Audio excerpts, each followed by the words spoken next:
We've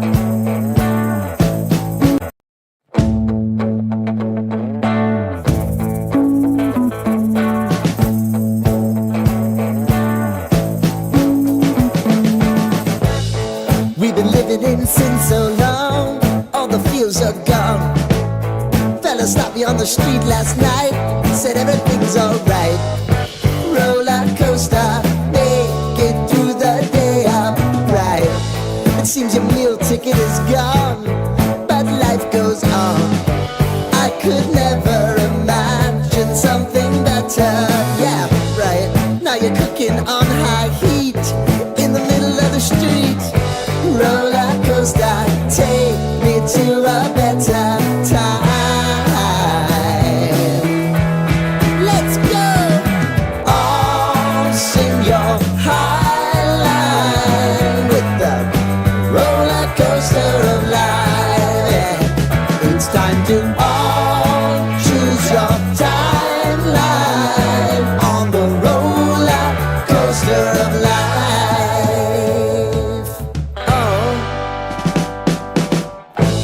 You seem to easily forget how to place your bet. When everyday life gets you down, you gotta steal the crown. Got to own it. Don't bitch and moan about it, please. God forbid you scrape your knees, and it's nothing to sneeze at. Oh, I've told you over and over again. You gotta get both hands around it and make your own plans. Roller coaster, it's taking over, it's about time. Oh, all sing your high line on the roller coaster of life. You've got to all choose your timeline with the roller coaster of life.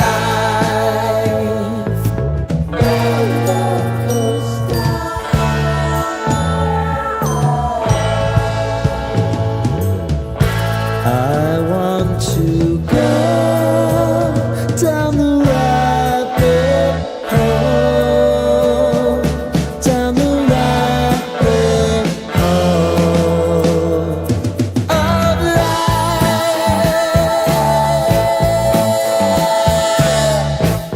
And now it's about to leave. Oh, roller coaster.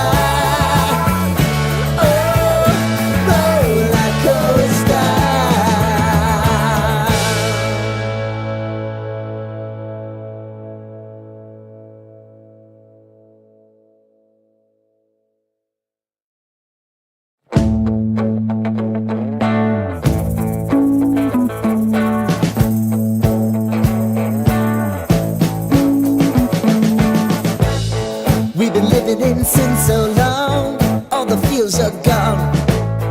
Fella stopped me on the street last night, said everything's alright. Roller coaster, make it through the day, I'm right.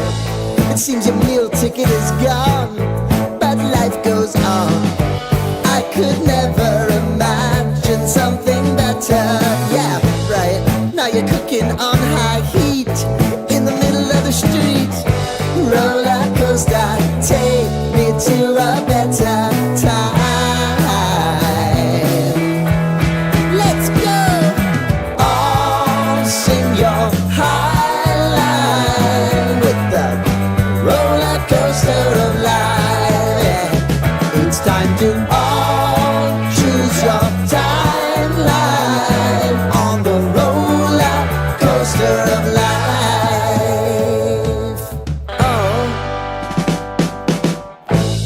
You seem to easily forget how to place your bet. When everyday life gets you down, you gotta steal the crown. Got to own it. Don't bitch and moan about it, please. God forbid you scrape your knees, and it's nothing to sneeze at. Oh, I've told you over and over again. You gotta get both hands around it and make your own plans. Roller coaster, it's taking over, it's about time.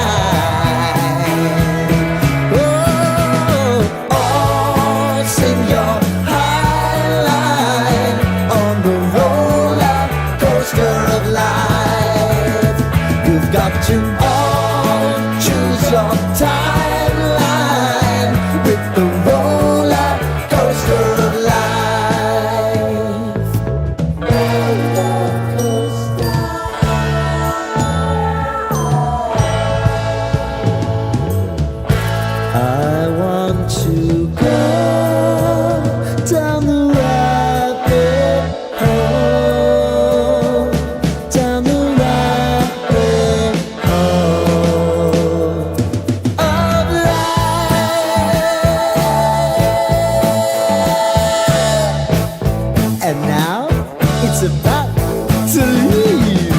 Oh, roller coaster. Oh, roller coaster.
Our favorite days, April Fool's Day.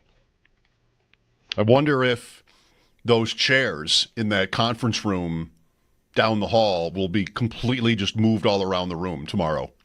What do you think the chances of that are? Shh. I know, brilliant, right? He said the one time, so he walks, so do I, during breaks, just stretch the legs. And he was saying about how he walked into that conference room, just sort of takes a loop, but it started to bother him that the chairs were not perfectly situated. Like they were just a little bit not perfectly back together. The family at the restaurant just left, and the staff isn't back yet to sort of redress the scene. So what did he say? Like he would put the chairs back, or he didn't even want to go in there anymore because the chairs weren't like properly. So I haven't told anybody this yet, but for like the last 2 months, once or twice a week, I'll just go down there and move all the chairs around. I've been a little bit wondering if hey, welcome back. You good? I'm shook. Shook is what I am. Do you want me to tell the whole? You've opened the door, buddy. Here it comes. So I walk around during the breaks, and we don't have the biggest office, the biggest floor, but and I could go out. I have a way to get in and out, but I do laps around our offices during the breaks. And a part of that is there's a large conference room with, 15, 16 chairs around it, big table. We have meetings in there sometimes. And that's like the end of my loop. I loop through that room or walk around the table and then come back here. And I got in the habit when I was doing this in the winter of tucking the chairs into the table, in part because I'm a lunatic and I like to have everything look symmetrical, and so I want the chairs to look. But it's also to protect myself. At 5 o'clock on a Wednesday in the winter, it's dark in there. And if I go walking through there, it's pitch dark, the shades are closed. I'm going to trip and fall on a chair that's askew. So terrible. I've gotten in the habit of tucking the chairs in. So, 45 minutes ago, I took this walk. And I went through that room, and I didn't have to tuck any chairs in, and it's not as big an issue now because it's light out until we're off the air. You can see your way around. I can see my way around if there's something in my way. But everything was neat. Like all the chairs were tucked in. It was fine. I didn't have to move anything, and I just walked through and came back. And then just now at 4:58 or whenever we went to break, I got up and walked around, did the same loop, and there were like 10 chairs as askew in there as I've ever seen. Like somebody was sitting and just pushed the chair as far and as hard as they could away from the table and left the room. 10 different people did this in that room, and there are, 8 people here right now? I'm not sure there are that many. I mean, you got us there are 3. 4 of us. There's Puckett's out there. There's Brayton out there. A couple of other dudes. Producer for Bowerly's show. There's definitely 10. less than 10. Okay. What happened between 4:15 and 5 o'clock? Like, did everyone show up for a meeting and just wreck the room? I mean, wreck the room's a little strong, and then just leave? On a Friday, I doubt it. Yeah. I mean, it's kind of sunny. Well, I just have no idea. I feel like someone who knows that I do that with the chairs is messing with me. But there's nobody here. There are a couple of women who work down at that end of the building that I have confided in them that I have a thing about the chair. I tuck the chair. I want the chairs to look nice. And they kid me about it when they see me. They're not here every day, but when they see me, they smile and laugh and like, there he goes to fix his chairs or Allie? whatever. Yeah, Allie. Samantha? Yes. And so they're not here. No one's here. Like, I could see Allie wanting to mess with me that way. Really? Yeah. She doesn't seem that type to me. She has made she makes fun of me in a fun, good-natured way about this, that I take this walk and that I have this chair thing. Well, you may know her better than I do, but sometimes people have that and you don't know it. That sort of capacity. Yeah. I wouldn't be surprised if she were here. I would have thought, why did you do that to the chair? I would have immediately accused her of messing with the chairs.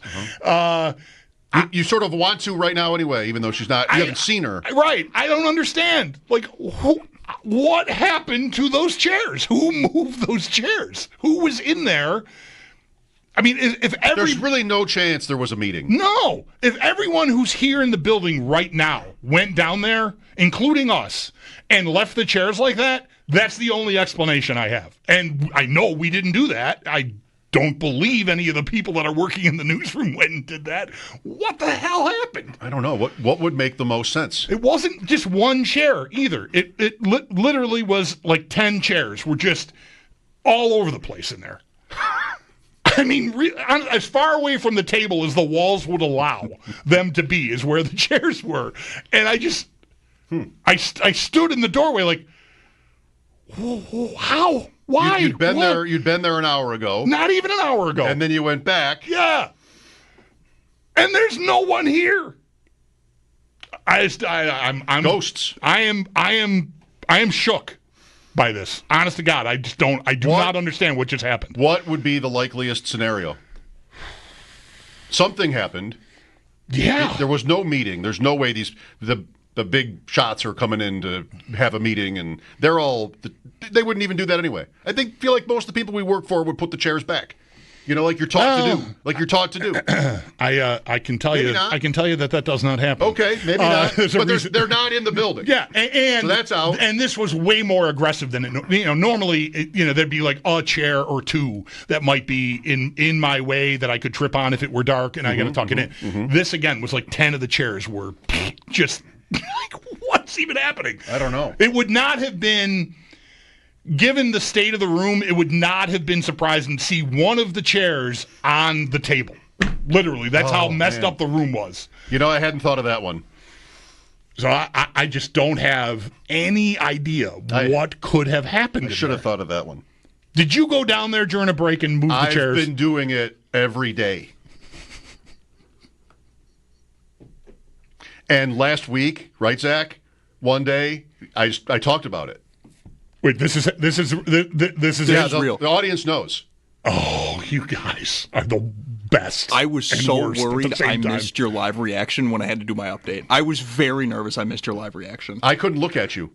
I was staring at my phone when you were telling me what happened. I walked in and stood at the door. Like, I didn't even sit down. I couldn't even get in the room. I'm just like, how many people I'm yelling. How many people are in here right now? 8 of us? try. You are. Since you haven't said anything, like it's just for me, just also getting up and walking around, but. I try to put the chairs in and spread them out in a certain way that makes it impossible to understand. Like the chairs are touching each other face to face or back to back, all the way in the corner. Yes. Today I put one that's like facing right down at the garbage can.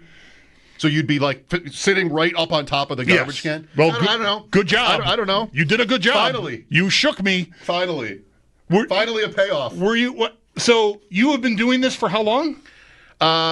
Since shortly after the time you told me that the thing, like that you go down there and fix the chairs so I don't trip on them. Yes, since shortly after that.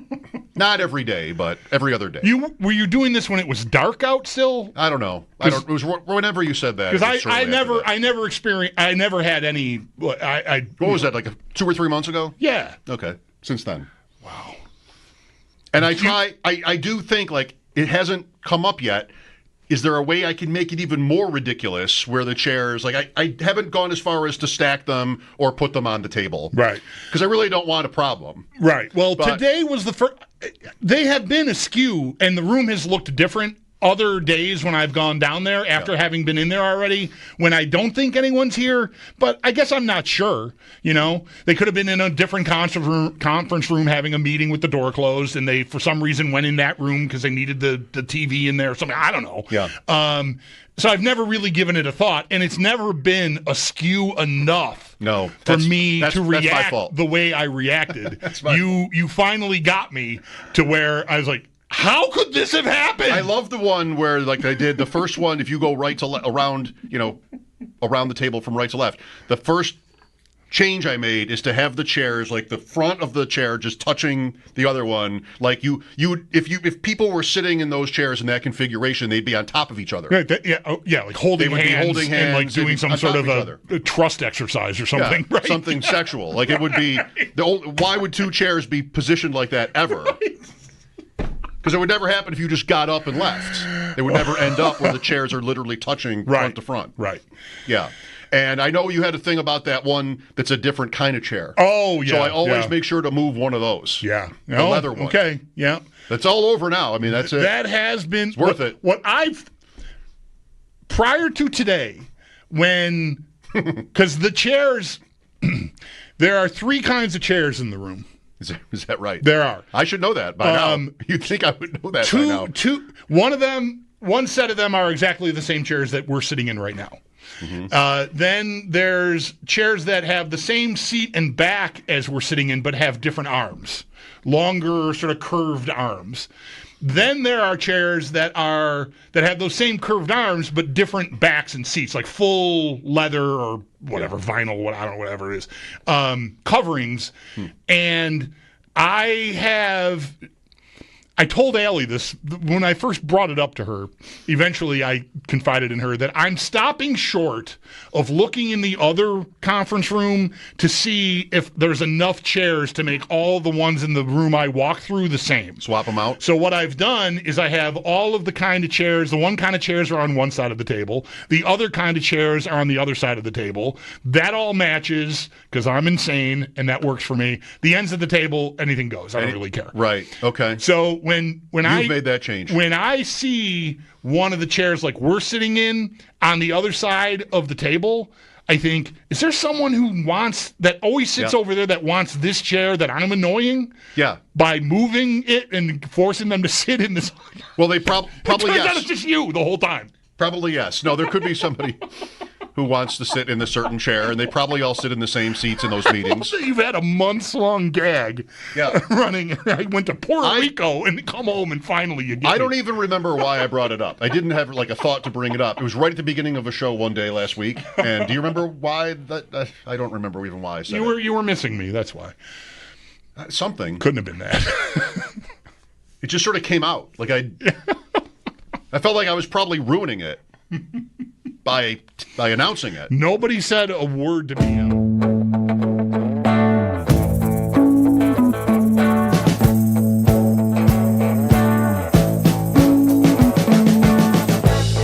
We've been living in sin so long, all the fields are gone.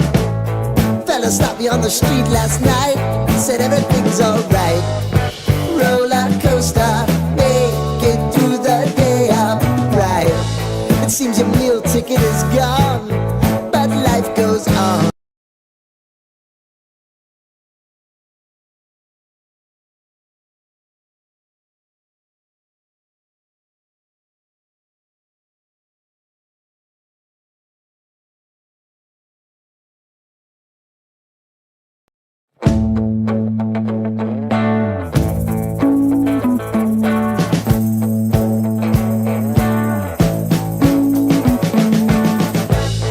We've been living in sin so long, all the feels are gone.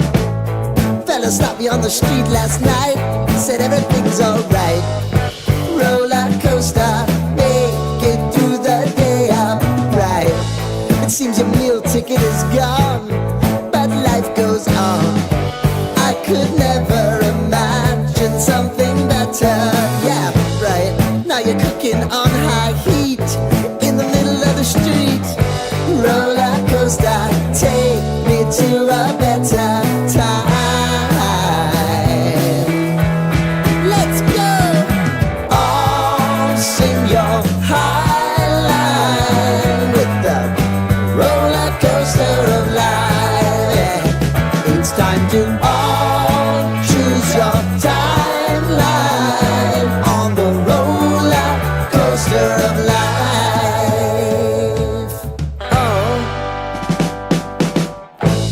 You seem to easily forget how to place your bet. When everyday life gets you down, you gotta steal the crown. Got to own it. Don't bitch and moan about it, please. God forbid you scrape your knees, and it's nothing to sneeze at.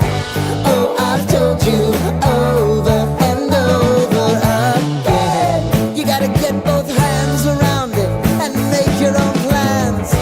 Roller coaster, it's taking over, it's about time. Oh, all sing your high line on the roller coaster of life. You've got to all choose your timeline with the roller coaster of life.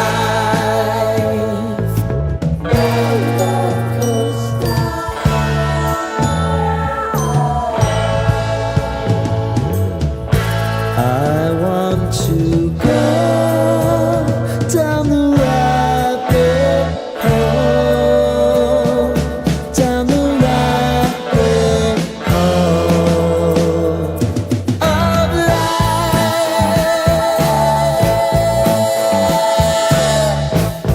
And now it's about midnight.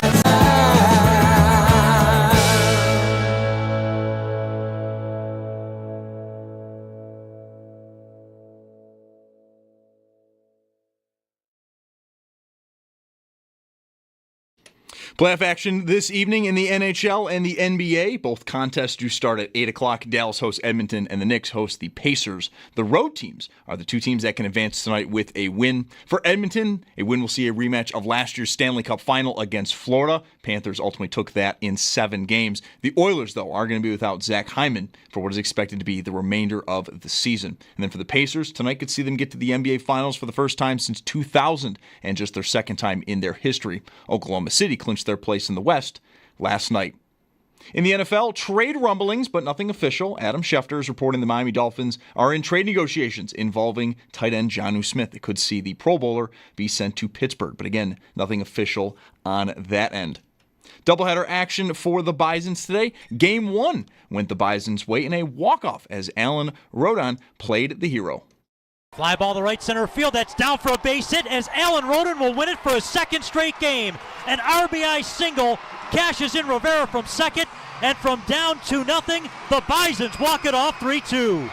Pat Malacaro on the call there. Game 2 from Salem Field is underway. The Bisons lead that game 4-2 in the 5th, and you can listen to that on our sister station, the Bet 1520. And UB football, after finishing last season 9-4 with a Bahama Bowl win, will begin the 2025 season on national television, Fox Sports 1, when they travel to Minnesota to take on the Golden Gophers August 28th at 8 p.m. That's your Paddock Chevrolet Sports Update. Paddock Chevrolet celebrating 90 years of being your hometown dealership. I'm Zach Jones for WGR Sports Radio 550.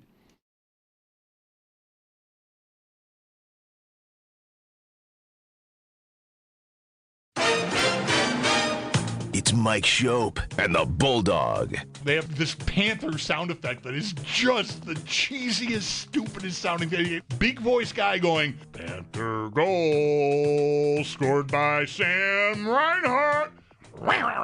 Where'd you get that thing? I trapped it. Been keeping it in my bathroom at the motel, feeding it old pizza. It's Mike Schopp. If you're calm, that wondrous big cat will be calm too. But if you're scared, that beautiful death machine will do what God made it to do. Namely, eat you with a smile on its face. And the Bulldog. On WGR Sports Radio 550. We're like-minded on a lot of things, but I think one of our differences just came to the surface. When I saw the Adam Schefter tweet about Miami Dolphins tight end Jonnu Smith and reacted to the news like it was I don't know, there was death involved. Maybe that was something that you thought was a little bit over the top. I don't want to. I wouldn't want to be perceived as being so overreactionary, but your reaction to that news had me thinking, what am I going to do by myself today? Because Mike's got to leave. You have to leave. Like the kid, like something happened. Like, oh my God! Is what you said. Oh my God! I like did. I think one of your kids was in peril, and okay, go time. I don't think I react. I don't think I react the same way to like really bad news. No, like, you. That's probably it's right. more just yeah. Is my reaction to bad news quiet and quiet? Just, oh my God! Like yeah, I can remember. Yeah, whatever. We've been together long enough that we probably had every version of this in some way, shape, or form.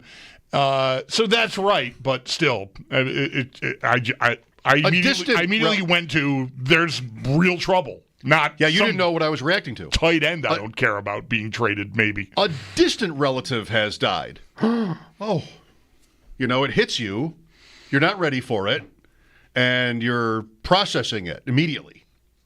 Well, it's kind of close to that. Jonnu Smith, possibly being traded to the Steelers.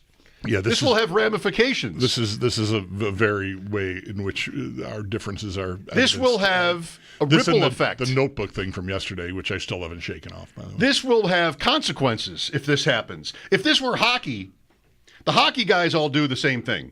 Elliot Friedman, Pierre LeBrun, who else is there? Drager. Darren Dreger. They all do the same thing, which is kind of like they'll say, I'm hearing that such and such is close to happening. And then in 5 minutes it happens. Right. Like they can't say it or they don't say it. They know it, but they're like not allowed to say it or something, but they just sort of, I'm hearing that this is about to happen. You don't get that from Schefter. You don't get that from what football does. And I think there is some sort of like important difference in this way. I think what football does is Schefter, Rappaport, your Daniel Jeremiah's, your Jordan somebody's, Jeremy Schultz. Fowler, Jordan, like those guys all get it. They're all given the news at the same time. Or no, about the same time, but they're all, it's choreographed when they release it. And they all release it at the same time. So at the same time, you'll see a Schefter tweet, a Rappaport tweet, a whoever tweet, which all says the same thing, and they all claim like sources told it. Sure. Right, and something has already happened. Whereas the hockey guys are just, like you're saying, consistently, I mean, it doesn't happen every time, but it happens a lot. It's a very noticeable trend if you're paying attention all day to social media like we are because of our jobs. Well, that's my excuse. Yeah, so you just see this stuff and go like, well, that, and then bang, it happens. It's, the team announces it like within a few minutes. This is an interesting kind of like in the middle here with Schefter saying that the Dolphins are talking trade with Pittsburgh about him. Not just like maybe sort of the more normal, the Dolphins have been getting calls on this player or they're fielding offers on this player. Like it's more generic. But for him to mention, and I do love this stuff. I do love the rabbit hole that is like these insiders that just get given every story. because like the word Rappaport especially, the wording is so stilted and weird and like unnecessary. You're a reporter you work for the league, you're handed everything, but you just feel they have this compunction to be at the end of like an up and coming star on the move. Rappaport especially sounds like an arm of a PR firm. Totally. So more than the others, I think everyone's got their moments there, but I feel like he's the one that stands out to me the most in that way. So for Schefter to mention Pittsburgh, it feels like that's probably close to happening. And, I mean, you don't have to care. I don't blame you for not caring. I don't blame anybody for not caring. I'm proud of not caring. Everyone out there that doesn't care, feel good about yourselves. Here, I'll convince. I think I'll be able to convince you to care in one way. Jonnu Smith. All right, so Dalton Kincaid last year, right? First round pick, second season, 44, 448, and 2. I mean, woof. 44, 448, and 2. Jonnu Smith, 8th year in the league, 4th team. Who's Jonnu Smith? 88, 884, and 8 for Miami. Huge. That's a big year, yeah. That's a big year. 10 yards per catch, Kincaid was 10.2. That's a big year. It's double Kincaid, pretty much. Double touchdowns, it's quadruple. It's way better. What are the Dolphins doing? Trying to salvage what has been a messy... I have no idea if Jonnu Smith is a bad guy or not, but that team is upside down culture-wise. They're kind of a disaster. And maybe he's part of the problem, so... rather than worry about losing and how we're going to replace 88 catches and however many yards and touchdowns that was, addition by subtraction. Let's just get over ourselves and rid ourselves of this very good player, just because that is absolutely an unsubstantiated guess on my part. But why would they be trading a productive, good player who still you would think has got good years ahead of him? That I don't know if there's a contract problem there or what. But my first guess would be Miami's trying to salvage their locker room because it's a divisive mess. I think so. There reportedly is. See, I'm not saying this to be critical. You don't care about this. There is a contract thing here. Like that's what is being said. Is that Jonnu Smith wants a new deal? He's almost 30. Again, he's on his 4th team. He's played 8 years in the league. I don't know. Like I guess that's what you do. This is James Cook. Although he's younger, this is James Cook. I just had 16 touchdowns. Where's my money? But because your agent tells you it too. This is when you capitalize. You try to capitalize on that. Jonnu Smith went from kind of like a guy to, the Pro Bowl, literally, and he wants to capitalize on that. And Miami, to the extent that Adam Schefter will tell the world about it, and a specific partner in mind, Pittsburgh, by the way. Arthur Smith had him in Atlanta, had him in Tennessee. Where do you think of Jonnu Smith? He was the Titans tight end for a few years. That was Arthur Smith, offensive coordinator. He goes to Atlanta. They bring in Jonnu Smith in Atlanta. That's weird. They have Kyle Pitts. What happens? They throw the ball to Jonnu Smith all the time. So Arthur Smith, I'm not sure if they're related. Arthur Smith loves Jonnu Smith, and now he's in Pittsburgh, and he wants him there. But Miami... So the report is the guy wants to get a contract extension, and the implication, at least through Schefter, is the Dolphins don't want to do that. And what is Jalen Ramsey? So Jalen Ramsey was one of the many guys you hear about, like, there could be trade speculation. What did we have before the draft? We had like 20 guys before the draft that might get traded. Veterans, maybe Dallas Goedert, maybe Breece Hall. Maybe Jalen Ramsey. Lots of them. Maybe these guys get moved. Jalen Ramsey was different because their GM, Chris Greer, had a press conference and he said it. It's probably best for us to go different ways. Right. The Dolphins announced they wanted to trade Jalen Ramsey. They still haven't. The draft happened. It's been another month, right? Yeah. They still haven't done it. I think there's not that you can't do this and have it designated as a June 1 thing. I think the cap ramifications are vastly different They almost always are. And I don't know if it's more drastic in this case than normal, but my read of that, Jalen Ramsey, is that there's no surprise that he has not been traded before June 1st. That's fine. No, maybe he still will be. But again, like you said, I think you said, by the way, June 1st is what? Sunday?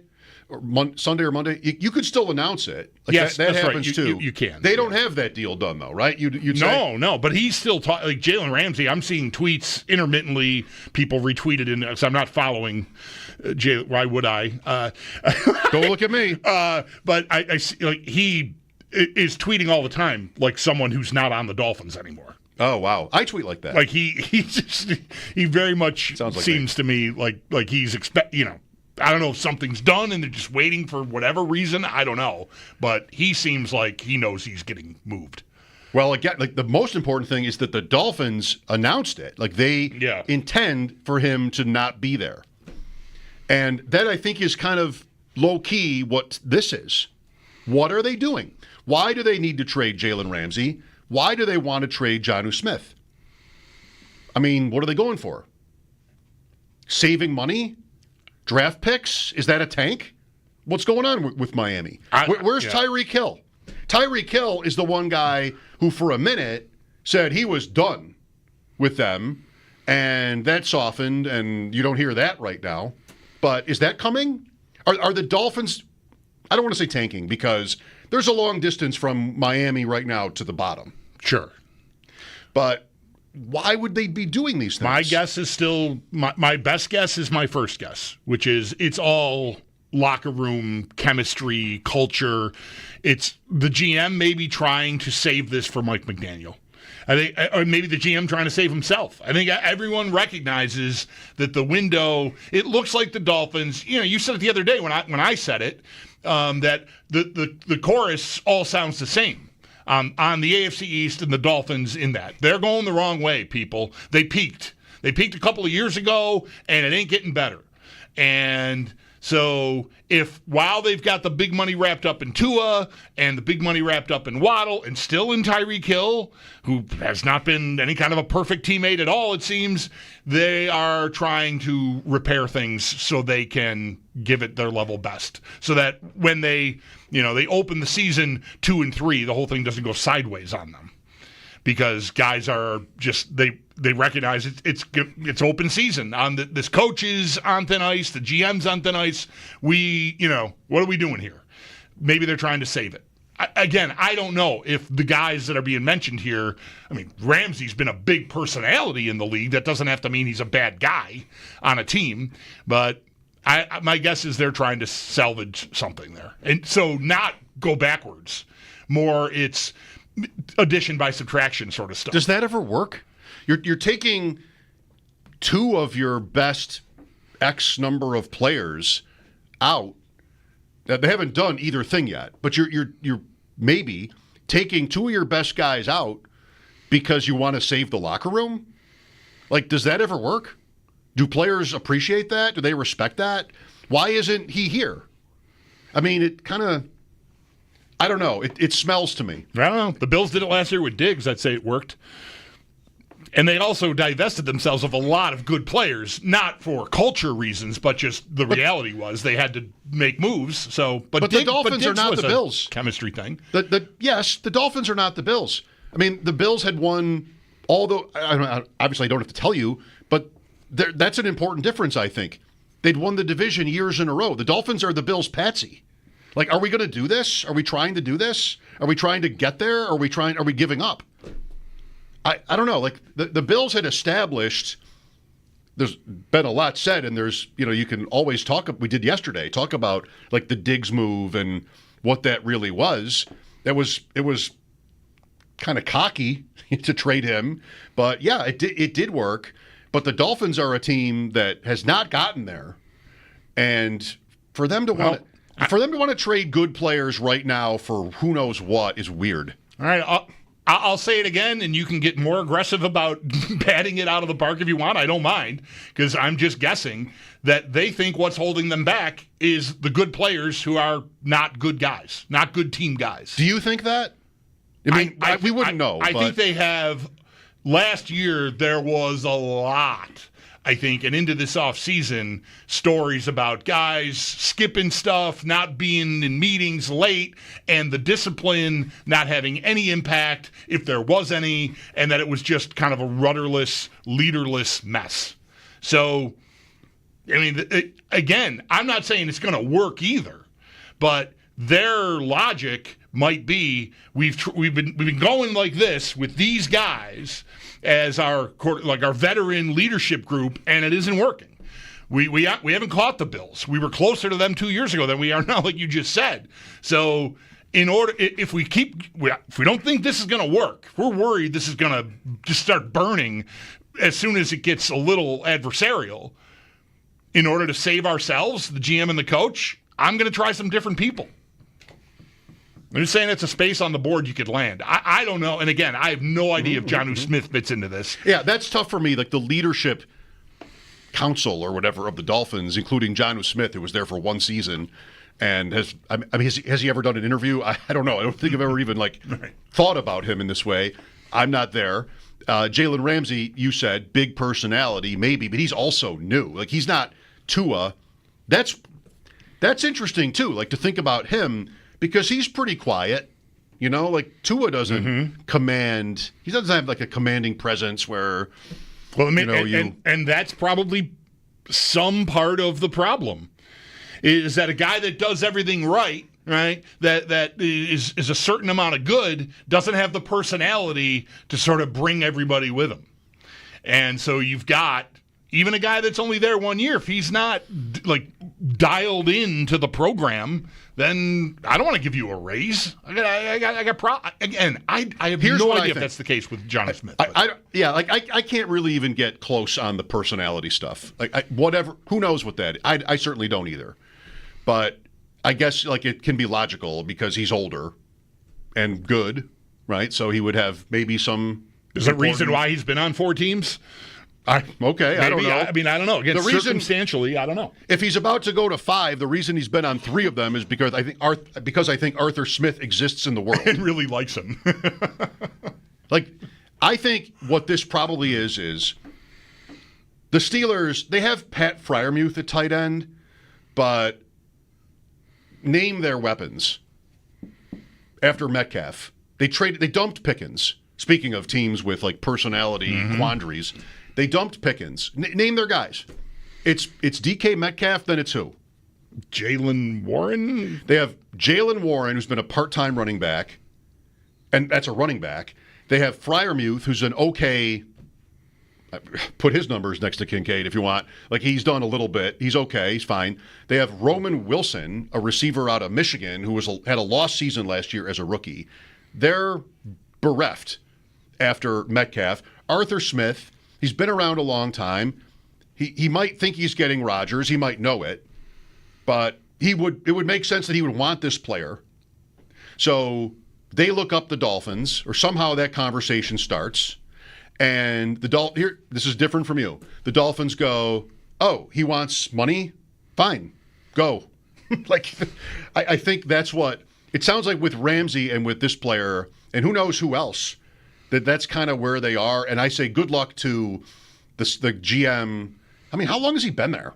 Chris Greer, yeah. A long time. Yeah. They've recycled a few times, and he's still it sounds like the Sabres, where it's just oh, okay, well, doesn't want to be here. That's a little bit of a reach, but obviously the Sabres are talked about in the same way. Yeah. Jonnu Smith, well, welcome to the show, Jonnu Smith. There could also be, there's a team specifically mentioned. I don't know, could be a favor to Miami to try to drum up interest. Hey, Pittsburgh is closing in on this guy. If you were thinking you wanted to talk to Miami about him, they're listening. So give them a call. That's the Schefter way. Yeah, right. So that could also, that doesn't explain Miami's end of it necessarily. It's just they're eager to move the player, and Schefter could be carrying some water. Just, hey, the market's open on Jonnu Smith. Yeah, he doesn't need to mention Pittsburgh for that. But no, that's right. Or that it's close, or whatever the wording is. I don't know. They've been in talks. Yeah. So we'll see about that. I'm guessing there's a trade because it's so specific, but we'll see. And I know, back to the original point, who cares? That's the original. That was the original take, and maybe the right one is who cares? I didn't mind taking Miami out for a spin. I mean, they're in the division, and up until this year, like I don't have to be right about them imploding, but that's how I feel. I think a lot of people feel that way. But a year ago at this time, I thought they were the biggest threat in the division to the Bills. I mean, they had just come off a year where they were right there with the Bills in Week 18. Could have kept the Bills out of the playoffs when that day began. And what did they have? Didn't they have a 3-game lead with 5 left that year, 2 years ago, in the division? I think that's right. They lost to Levis at home. Yeah, that was a primetime game, I remember. It was. They lost to Tennessee at home. They lose the Bills game, maybe one more. Baltimore beat them by 100, I think, that year, late in the season. Yeah, I think the takeaway, the number one takeaway is, other than like fantasy football, I'm not even coming at you with that. The number one takeaway is, what do you think Miami's goals are? And if you think like there's a locker room problem that they're trying to fix through addition by subtraction, then maybe you'd give them the benefit of the doubt. I really don't. I think what they're doing is more along the lines of when Brandon Beane showed up here. And they're just treading water in a division, and they can't get anywhere, and they want to give themselves some air by getting rid of, which they still haven't done. Right. But the Bills stuff came in the summer. It's a weird time because you mentioned the way you said that when Beane first got here. Like, these guys didn't just get there. So it's a weird move. That's right. That'd be a strange play unless they know from ownership that like they're on some sort of They're okay. golden ticket or something. But I can't believe that that's the case with the way I perceive things to have gone wrong there. It's also too late optimally to do that because you have the draft window, you have other opportunities where teams are more flexible than they would be right now. Well, we'll see. I don't think it smells great for Miami to want to get rid of their best guys. No, I have not been worried about them at all, and this doesn't do anything to change that. Far from it. I mean, I am assuming Jalen Ramsey will not be there, even though he hasn't been traded yet. And I guess, can assume this player will also have the same fate. Although I'm not, today's the first we're hearing of it, whereas this Ramsey thing's been going on for months already. Yeah. Trade discussions with Pittsburgh. How hard should it be if you both want to do it to make a trade for Jonnu Smith? How much do you need in the way of discussions? Is he available? Yes. What round pick? Well, if he wants a contract, that's a wrinkle. Maybe Pittsburgh's got to decide whether they want to commit to that or not. And maybe that is somewhat mitigated by what you pay for the player in the first place, asset-wise. If you're just renting him, don't plan to make him happy on his contract, maybe you don't go as hard. I don't know. I don't know. It's enough, right? On this? On this? I don't know. It's only $325. Miami at Pittsburgh, Monday night, Week 15. I'm just glad I'm just glad your family's okay. Oh, no. What is this? Jonnu Smith? Wait till the Tyreek trade happens. And couldn't it? You want Tyreek Hill on the Bills? No. Sure? Yes. Definitely? That wouldn't he wouldn't help? You want speed every day. You don't want Tyreek Hill? No. Okay. No. Imagine that happening. No. Imagine the press conference. Mr. Bean, what was this about? Right. Receiver? Yeah. Don't really need any? That's me. Tyreek Hill gets traded. Oh, no! That would be me. What if he gets traded to the Chiefs? Good luck. Good luck to the Chiefs? Yeah. You're right. They won't be able to make that work. Tyreek Hill on the team. That's probably not going to happen. I don't know. They have enough guys, right? Probably. Okay. 803-0550. Speaking of tight ends, Chris Trapasso, quote, stole my thunder. I wanted to bring up some of these Rich Rebar, Dalton Kincaid stats. I even was talking to Rich today about them. He'll be on our show next week. How the Bills used Kincaid and what that is. 803-0550, the number. Sal at 4. Thanks for listening. Lines are open for you if you want to talk about that. We've talked about James Cook, Stephon Diggs this week. Feel free to jump in on those players as well. Back after this here on WGR.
get through the day upright. It seems your meal ticket is gone, but life goes on. I could never imagine something better. Yeah, right. Now you're cooking on high heat in the middle of the street. Roller coaster, take me to a better time. Let's go. All sing your high line with the roller coaster of life. Yeah. It's time to all choose your timeline on the roller coaster of life.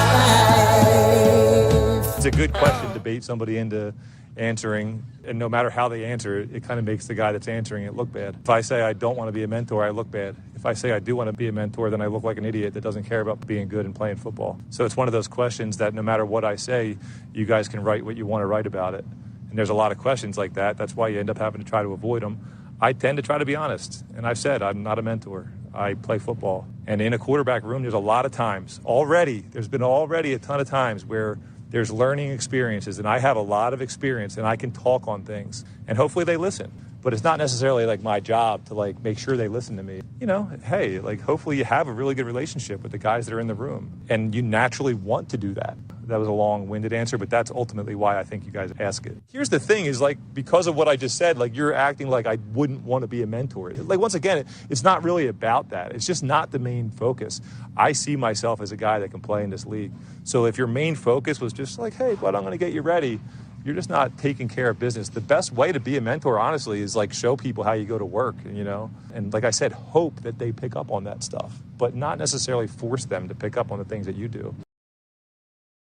Okay, I have thoughts. That's Joe Flacco. I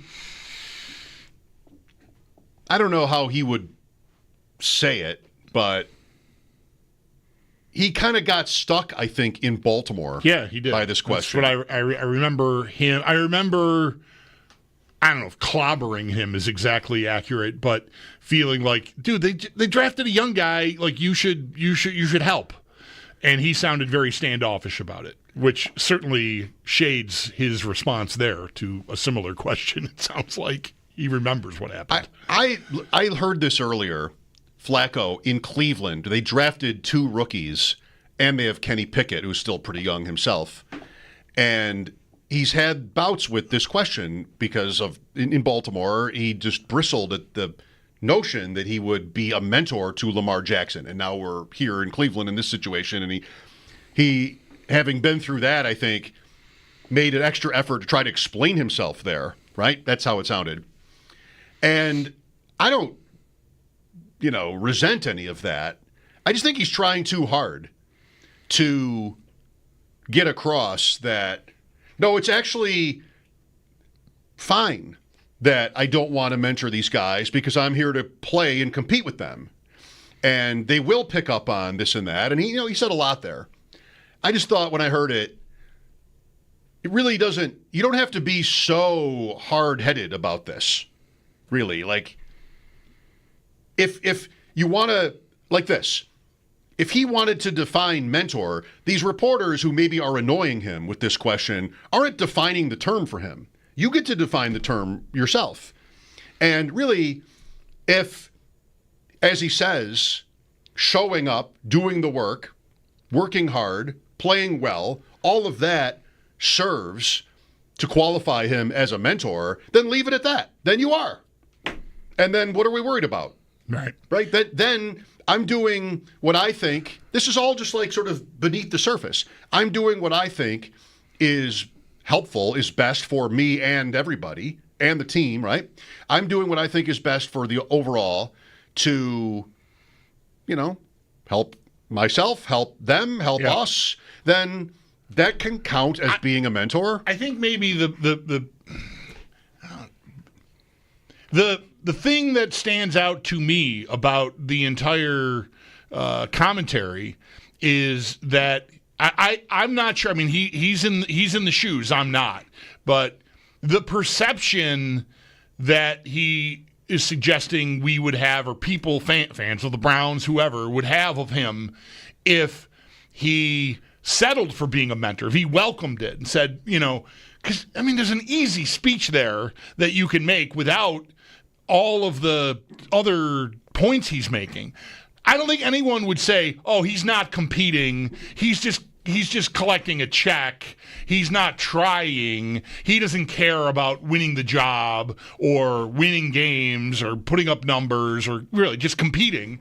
He's settled into Grandpa Flacco mode.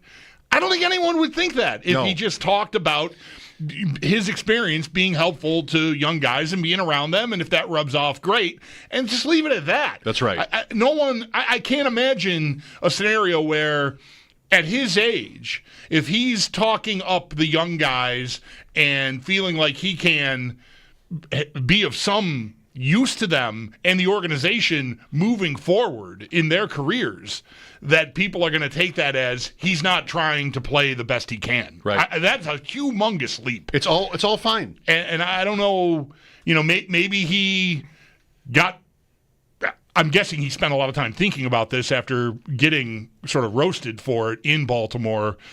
What are we talking about now? 8 years ago, right? When was 7? Right, a long time ago now. But I just don't think he needs to be worried about the perception that he's not trying his level best if he's mentoring anyone. That's all I'm saying. I don't think anyone would ever think that. He doesn't he doesn't have to try this hard to make that distinction. Just like how do you see yourself as a mentor? Sure. I've been around a long time. I've had success. Put the work in, show these guys how it works, and hopefully they learn something from that. That's it. That's it. Pretty easy. Right. That's all it is. Yeah, just say that. So I don't know. If you want, I'm not saying you shouldn't. If you want to count that as mentoring, okay. Yeah. It is. You're saying you think it is? Okay. I don't need you to go over to Kenny Pickett or Shadur Sanders' house and break down film with them in your own time because you're so interested in mentoring them. But, just like he said, naturally, you're in the room together. You're talking with your position coach or your coordinator or whatever, and that experience is gonna bleed out. And if they're willing to soak it up like a sponge, then good for them. If they're not, then that's on them. There's no dilemma about the big bad media. You pose this question, and it's one of these answers that I'm going to give where no matter what I do, I'm going to get killed for it. No, not even close. No one is going to be mad if you just are agreeable to mentoring. No one's going to take that to mean you're not trying to play, like he says. It's not even close. It's a sort of an absurd take. That's right. So I saw him get a lot of credit for today. I don't think it's bad. I appreciate the guy wanting to explain himself. He seems like he's thoughtful about it, but just don't worry about it. Okay. Yep. It's not that hard. What is his career? For a long time, is Joe Flacco elite as a running bit in the Brady Manning years. Yep. He got his one. 2012. The Super Bowl I didn't watch. One of the ones I didn't watch. The one with the power outage. Yeah. I remember finding out about that. Like, maybe I should turn that on. That could be interesting. Like, damn. I already said I wasn't going to watch this game. I didn't watch that game or Denver-Seattle. I can't answer a single question about Denver-Seattle, really. And plus, it was such a blowout. Wasn't there a safety on the first play? Yeah, like the first play from scrimmage is Manning just not being able to handle the ball and Seattle just bum rushing him all over the place. Yeah. MVP Malcolm Smith. Yeah. I don't have the helmet. Probably could pick one up at the corner here. There's still time. You got time. I could use a Seattle. Yeah. What is his career? He's maybe the most recent, if not therefore the best. I mean, the more contemporary you can be for this kind of thing, I think maybe the better. He's maybe the most recent best example of you don't have to be great to win one. You just get hot because he played great. He got some good fortune, but it was 11 touchdowns, no picks or something like in that playoff run. And we all remember the win in Denver was on a prayer that should have been intercepted and somehow wasn't, and that kept Baltimore alive. And they win that game, and they just go on forever. So there was some good, very good fortune there. But you just get hot at the right time, and you can win. It's not something that it's not a bankable. Come on, but maybe he's the best reason any team that doesn't have Josh Allen, Patrick Mahomes, or Joe Burrow should keep going. It's maybe a reason why Miami should keep going with their guys if they still believe in it, because Tua is as good as Joe Flacco ever was, I think, maybe even better than Joe Flacco's. He hasn't had a playoff run like Joe Flacco had, but year in, year out, I think he's maybe at that level, and if it falls right, maybe you can win. That gets harder when there's so many kingpins to knock off. You need a lot of things to line up, and I don't remember, certainly in that era, you had Roethlisberger and Brady and Manning to deal with, so maybe there's a corollary there. I think there is. So Flacco to me is closer to Burrow than to Tua. Wow. I don't know if I really want to say that. I think I do. He was just, maybe not just, he was below. So that's the same. But Burrow is fourth, an easy fourth. Yeah. In the AFC right now, an easy fourth. Yeah. And Flacco was an easy fourth. Or even closer to third. Yeah. You're not being so literal here. I don't mean to say you are, by the comparison. Yeah. But Tua's way farther away, I think, from that than he was. Man. That's what I mean. I don't think I think Burrow, he's fourth, but to me he's elite. And I don't think Flacco ever was. Here we go. Back to the Flacco meter here. You can do this for a living. I don't think I don't like the Burrow. I think Tua is a better comparison. Tua hasn't won yet, but I think career-wise, that's about how good he was, and he just had that incredible year. I think Burrow's a cut above what I think Flacco is, in my opinion. Who was fifth in those years? Who was Tua closer to for me? Who do I want? Is Pennington still a thing then? Oh, wow. Is Tua Pennington? Is he? I don't know. How's Carson Palmer? Is that too old? Maybe. Yeah. And Palmer was better. Yeah. I think than Tua is. Who else is there? Manning's on Denver, so it's almost Andrew Luck. Not quite. Yeah. It doesn't matter. Let's talk some more about Jonnu Smith. Who's the Raiders guy then?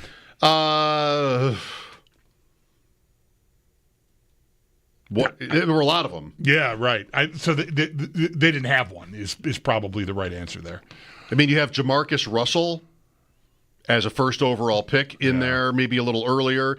You get to Terrell Pryor. Does he play quarterback for the Raiders? Future Bill, now former Bill, Terrell Pryor? I don't know. Carr's been around a while. Yeah, but he wasn't in. Was he 12? That seems like too long ago. Yeah, right. Yeah, I don't think maybe not by much. That lines up. 14, 15? Yeah. Derek Carr? Somewhere in there? I think so, yeah. Stabler? Terrell Pryor did start one game for the Raiders in 2012. One game. Well, I got the year right, but it's one game. Can't really use that. Can't do a lot with that. We will make an effort to find out more, but there'll be no way to know. Is this too early for Tannehill? Miami Tannehill, not Tennessee Tannehill. Yes, a little. Pennington is. Yeah, so I'm just trying. All right. I don't have it. I'm looking at the AFC teams trying to think, who were the guys? Fitzpatrick. The Bills had Fitzpatrick. Wow. Right then.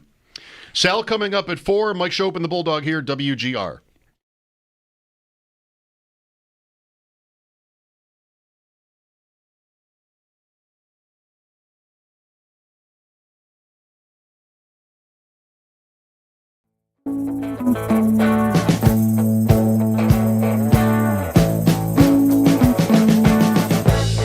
We've been living in sin so long, all the fields are gone.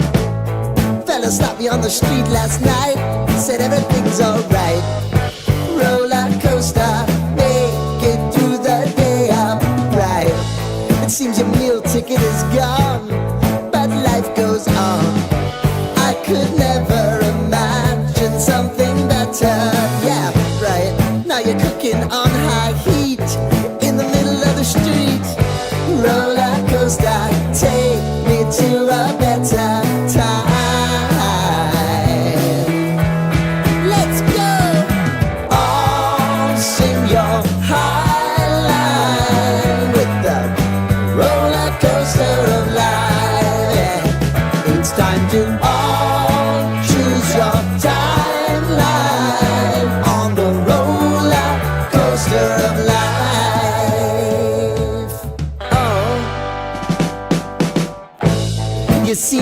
easily forget how to place your bet.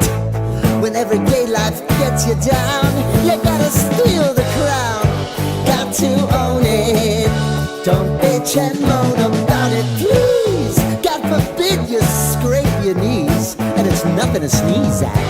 Oh, I've told you over and over again, you gotta get both hands around it and make your own plans. Roller coaster, it's taking over, it's about time. Oh, sing your high line on the roller coaster of life. You've got to all choose your timeline with the roller coaster of life. Roller coaster.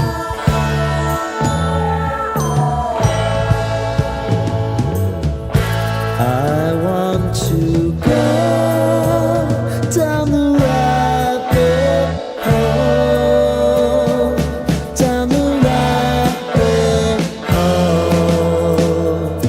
of life.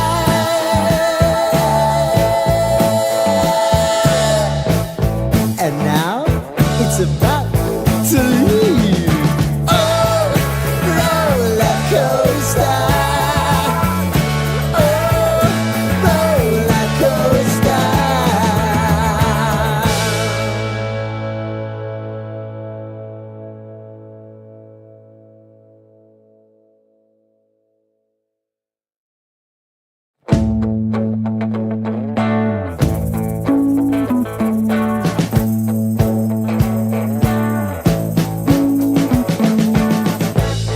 We've been living in sin so long, all the feels are gone. Fella stopped me on the street last night, said everything's alright. Roller coaster, make it through the day upright. It seems your meal ticket is gone, but life goes on. I could never imagine something better. Yeah, right. Now you're cooking on high heat in the middle of the street. Roller coaster, take me to a better time. Let's go. All sing your high line with the roller coaster of life. Yeah. It's time to all choose your timeline on the roller coaster of life.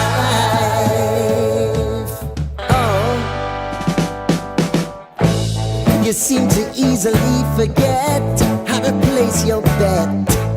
When everyday life gets you down, you gotta steal the crown. Got to own it. Don't bitch and moan about it, please. God forbid you scrape your knees, and it's nothing to sneeze at. Oh, I've told you over and over again, you gotta get both hands around it and make your own plans. Roller coaster, it's taking over, it's about time. Oh, sing your high line on the roller coaster of life. You've got to.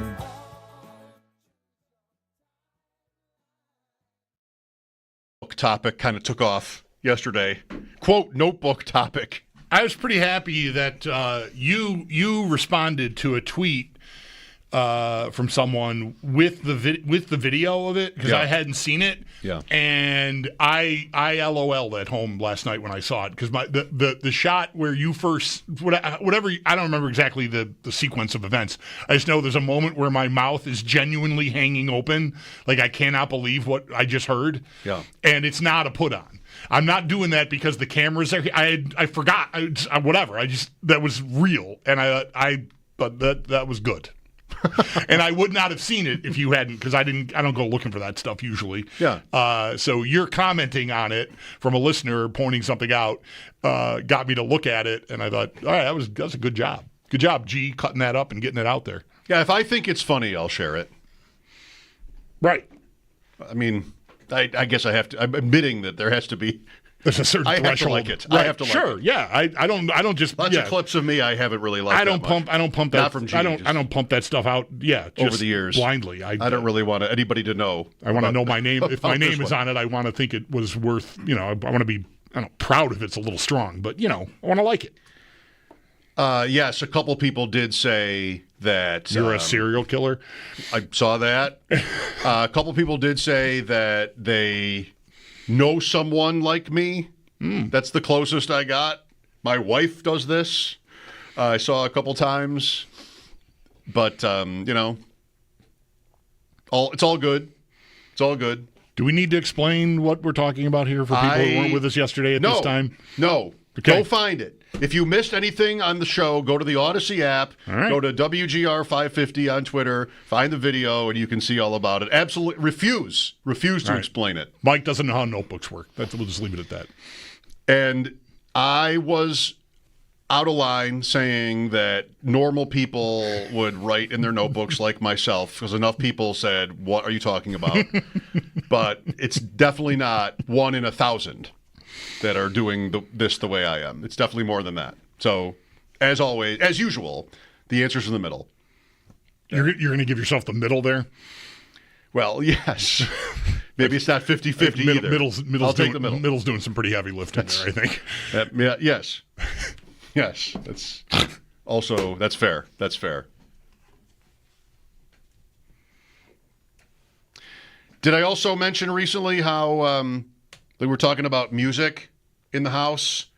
And you're talking about yacht rock. Was that on the air? You were talking about yacht rock recently, and your wife find out what yacht rock meant? No, that was not on the air. Okay. Never mind then. I told you that off the air. I can tell it right now very, very quickly. My wife, one day, all of us were in the living room together. I don't know why it doesn't happen that often, that all four of us, the boys and my wife and myself, and she said, someone mentioned yacht rock, probably me, and she said, "What exactly is yacht rock?" And I said, "You know the song Reminiscing?" And who sings Little River Band? Okay, she's Ask like, me anything. She's like, yeah. I'm like, I think that's what I think when I think of yacht rock. I think that's what I think of that song. And I said to her, in fact, I think there's this footage from last summer when we were in Spain and we were out on a sailboat and the America's Cup teams were practicing all around us. And I said, one of those videos, we're on a yacht. One of those videos of the boats buzzing us. In the background, you can hear the song Reminiscing. And I sure pulled it up on the TV. There's the video, and there it is. Like walking hand in hand. That's not... Careful. That's not the spirit of yacht rock. Is not like yacht racing, though. No, not at all. But it was just, we were on a yacht. We were listening to yacht rock. And I said, here's an example of it. And the song I thought of was the song that was playing on a yacht while we were watching yachts race. Coincidentally. Yes. Right. Yeah. And I said, so it was off the air, I said to you how, like, my son's taste in music is very different than mine, but he has been exposed to lots of yacht rock, and I told you how I can, once in a while, I catch him singing it. Right. And that happened the other day with Baby Come Back by Player. That's all I'm saying. As he was taking his gear out of the trunk before a game. That was the song on in the car, and he was going. So if you're out there and you know my son, you can tell him that I said this. He'll admit it. I hope. He should. Sal Capaccio after sports. Mike Schopp and the Bulldog, WGR. For me to have taken up 4 pages in this notebook of mine, my trusty notebook, on mock schedules, on fake bill schedules. Whose idea was that? I mean, literally 4 pages are just used up by the bill schedule. No. This other one, I didn't even really get anywhere because I made a mistake right away with having 3 home games together. But they do have that. A lot of teams, I haven't mentioned this with you yet, but the 3-game road trip / homestand, whichever, there's plenty of that on the NFL schedule. Anyway, can I blame you for this? I've got 4 pages taken up. It's getting late here for this notebook. Well, I really could use the space. Can you just tear those pages out? I mean, I would never. That's not going to replace the pages. You would never. No reason to. It doesn't erase them, like you said, right? Right, but they're out of there. Like, if it's annoying you that they're there, it's annoying me. You have no use for them. You're I wouldn't think ever really going to need to look at a fake a mock Bills schedule. No, but there could be something useful on the other side. That Oh, I see. I didn't know. I'm on the backs now. I thought maybe you were. I apologize. I didn't understand the gravity of the situation. I thought I'm not sure you still do. I thought you had 2 pages with 4 schedules, front, back, front, back. No. Tear those out; they're gone. What I do is go all the way to the back using the fronts, and then come all the way back the other way using the backs, like a normal person would do. This is the most insane assertion you've ever made on the show. What are you talking about? Ever. You would use the back of a page? Front, back, like you're reading a book. Yeah, like a normal person. Really? Yeah, front, back, front, back, front, back. That's how you turn pages. What are you doing? Front, all the way. Wow. I don't really know what to say. Well, it's going to come out the same. Sure. Oh, look, here's a schedule. Hey.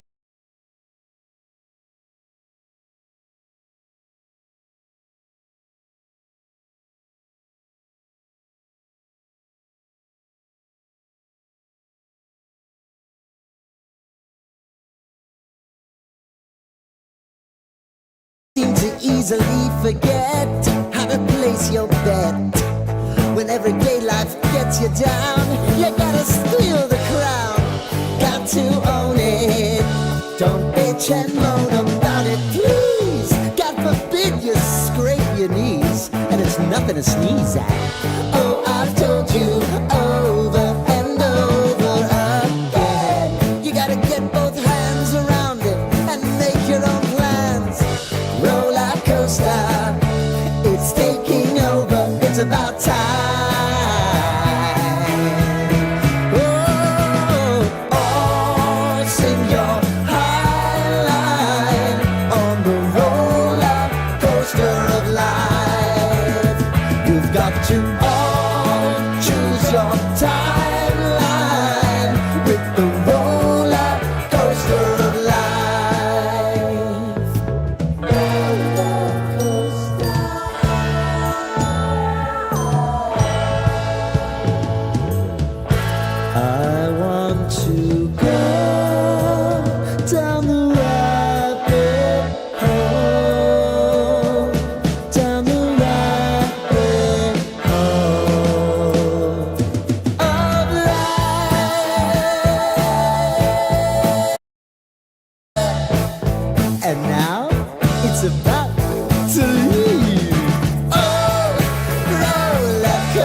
Playoff action tonight in the NHL and NBA. Both contests will begin at 8 o'clock. Dallas hosting Edmonton and the Knicks hosting the Pacers. The road teams advance tonight with a win. For Edmonton, A win tonight, we'll see a rematch of last year's Stanley Cup final against Florida. The Panthers ultimately took the cup in 7 games, and the Oilers are going to be without Zach Hyman for what is expected to be the remainder of the season. And for the Pacers, tonight could see them get to the NBA Finals for the first time since 2000, and just their second time in their history. Oklahoma City clinched their place last night in the West. Adam Schefter is reporting the Miami Dolphins are in trade negotiations involving tight end Jonnu Smith. They could see the Pro Bowler be sent to Pittsburgh. Nothing official as of yet. And for more on the NFL, do stay tuned. Sal Capaccio will join the show next. The Bisons were in action today. They took both games in their doubleheader against Charlotte. They'll be back at it tomorrow, hosting Charlotte at 6:30. And UB football, after finishing last season 9-4 with a Bahamas Bowl win, will begin the 2025 season on national television, Fox Sports 1, when they travel to Minnesota to take on the Golden Gophers August 28th at 8 p.m. That's your Paddock Chevrolet Sports Update. Paddock Chevrolet celebrating 90 years of being your hometown dealership. I'm Zach Jones for WGR Sports Radio 550.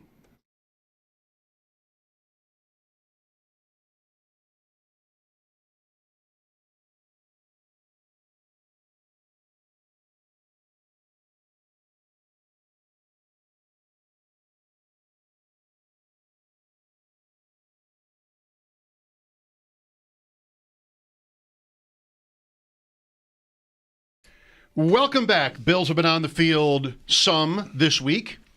It was Tuesday when the media was allowed to be present, and we talked to Sal on Tuesday, among other things, about Elijah Moore, who we had a couple of sound bites from his conversation with Sal, and Sal today has posted more on more. That conversation, an article up at WGR550.com. Sal, let's start there. So while we did get into him a little bit on Tuesday, this question came up yesterday between Bulldog and me. This year on the Bills, Elijah Moore is wide receiver what? Maybe that's not easy, but you deserve a crack at it. Yeah, that depends how you define it. Is it what the stats are at the end of the season? Is it how often he's on the field? I think he's number 5 or 4. But I do think that could come with, making critical plays in moments and being on the field in those times, right? I think he probably starts off as wide receiver number 5 with a chance to get to 4. I don't know if he could get to Josh Palmer's level, but boy, I mean, I look back when I did this article and I talked to him, and then I went back and looked at his numbers and what he's been through the first 2 years and what he's still put up. I'm like, man, I give this guy a shot to kind of, be right there in the mix to maybe being a guy that could really kind of contribute. I'll put it this way. I wrote this in the article. It's pretty amazing. You think about the quarterbacks that he has played with through 4 years of his NFL career. Here we go. Zach Wilson, Mike White, Joe Flacco twice, Josh Johnson, Chris Streveler, Deshaun Watson, P.J. Walker, Dorian Thompson-Robinson, Jeff Driscoll, Jameis Winston, and Bailey Zappi. And the guy still averaged over 500 yards a season. I think there's a chance here for something to happen. Yeah. This is some downright Mike White slander, by the way. And Deshaun Watson, by the way, belongs in that group. Like, this is not like this is the Deshaun Watson who completely derailed his entire life and career. So he was terrible too. Not the good Houston Deshaun Watson, obviously. So, him in the pecking order, when Mike asked me that, so I went to the zoo on this question. I was like, at first I thought, maybe he and Samuel have to battle it out, and maybe one or the other is going to get, a lot of snaps and be a prominent part of the offense, and maybe the other one will be more of a spare part, or maybe not even here, who knows? And then I looked at the depth chart and went, oh, wait a minute, really, the 5 guys are pretty clearly defined, including him, I'd say, from a experience and expectation standpoint even. But then you think about, well, wouldn't they want to keep a guy around who's more of a duplicate of a Coleman or a Palmer in case something happens, right? You can't have all guys that are predominantly slot speed guys in your receiving core, because if something goes wrong outside, you're going to need someone. So that's where, a Jalen Virgil or someone that's a practice squad level guy maybe comes into play a little bit. So I wonder, we're always clamoring for more guys, so I don't want to thin the herd or anything, but from a type of player standpoint, I feel like Samuel and Moore are kind of duplicates. Yeah, I think that their skill sets are similar in ways, but I think about how they could be used. I think the Bills really wanted to use Curtis Samuel in a really jack-of-all-trades type of way last year. It just never worked out. He had the injury early on, and I think if you're going to use a guy like that, you kind of have to have – he has to be involved more. He has to be on the field more, available more. Got to have that chemistry. I don't see that with Moore. Now, you could use him in different roles like that. To me, Moore is more of a – down the field, we need a guy that can stretch it a little bit. He can play that slot role. I think you move Samuel around. Samuel's a converted running back. So I just think that even though you're right, like where are the targets, where are the numbers, right? You look at the targets. You can't just feed everybody. You just can't do that. Everybody eats, but you can't feed everybody. It's not going to work like that. Not everybody's going to be getting 10 targets a game. It can't happen. But I mean, like, this is amazing when I think and look at the last year at the snap counts. Mac Hollins clearly had more snaps than anybody on the Bills roster by like 130 snaps. He cleared Keon Coleman's 721. The next closest was Keon Coleman at 598. That's 721 snaps that are available basically to the Bills this year, right? And now Curtis Samuel's going to hopefully have an uptick because of his, availability, hopefully. And then you bring in, there's no more Amari Cooper. He's not here anymore. So that's another 239 snaps, by the way, that he played. So I just think there's room here for these guys all to get on the field. I don't know. I think how you put the parts together and they play is going to be the question. Isn't the big reason for that disparity with Hollins that he would have been on the field for like all running plays, blocking? We'll talk to Rich Rebar next week. Maybe he writes the Bills chapter for Warren Sharp's book, and he was tweeting today about Kincaid and how this is intuitive, like he's on the field for many fewer rushing plays than Knox is. So who's in that role, Sal? If I'm right about this, like who takes Hollins' place as the receiver that the Bills trust, most of all in the run game? It's a good question. I think Keon Coleman could be a guy that they could really like there. I think he did a nice job growing as a blocker last year, but he's not. You're going to rely on him to catch more passes, so I don't think you can kind of just pigeonhole him there. No doubt. Yep. You got to give him more opportunity there. Khalil Shakir obviously can block a little bit. He's not the biggest guy, but he understands. I think this is where a guy like Jackson Hawes comes into play as a tight end. It doesn't have to go to another wide receiver. Now you can free a guy like Dalton Kincaid up even more. Dawson Knox doesn't have to have as much on his plate, and I think Jackson Hawes starts to come into play here, where maybe you can put him on the field a little bit more. And yeah, those 721 snaps don't have to be divided and go right to a wide receiver. If you're talking in the run game, now you have a guy who's eligible to catch passes, and maybe the way it works is you put a tight end on the field like Jackson Hawes, and now Dalton Kincaid's usage ticks up a little bit from the wide receiver point and spot where you can flex him out a little bit. So Kincaid's just sort of the progression here might be that Kincaid's targets go up, which I think we'd like. But I wonder if it might signify a change in philosophy. Mac Hollins is, there's not a lot of players like him, I think, where he gives you a little bit. I mean, he led the team, not the league, in touchdown catches. But, you have a sort of specific role for him. And I don't know who that, you're talking about a guy that might end up being sort of a third tight end. He might end up being almost like a lineman who you can throw it to as a guy who kind of serves as somewhat of a replacement there. I wonder if it means in either direction, Sal, like in either direction, more power football or less, because not having Hollins makes for an interesting adjustment. Yeah, if the Bills, I think, still want to lean into being a team that can really run the ball down your throat, right? And I know that, like, how that sounds. Not saying that they just want to be a team that's ground and pound, but we know that this is not a team that wants to just sit back and put Josh Allen in the pocket all day long. Yeah, that can really give you great results, but you know what else can and did last year? Running the football the way they did. And they did a really good job of that. And they see light boxes because they have Josh Allen. So why not take advantage of those light boxes? They're seeing teams that are playing nickel against them. They're seeing teams that are playing dime against them sometimes. Now you bring in a guy, another tight end like Jackson Hawes, and say, fine, you want to do that. We'll take advantage. We'll run a ball right at you. And then when you decide to creep guys up, we'll be able to throw it. So I don't know if it's a change in philosophy. I think that maybe leaning more into the philosophy of, okay, instead of Alec Anderson, we have this guy, the tight end now, who can do the same thing. And oh, by the way, we can throw the ball when he's on the field a little bit. So, yeah, it's interesting. I can't imagine we had Joe Marino on today. We were talking in the morning show. Joe brought up the number of passes for Josh Allen. Josh was under 500 attempts last year. Do you think he's going to have over 500 this year? I bet he's around the same this year, probably. I think it looks kind of the same. Yeah.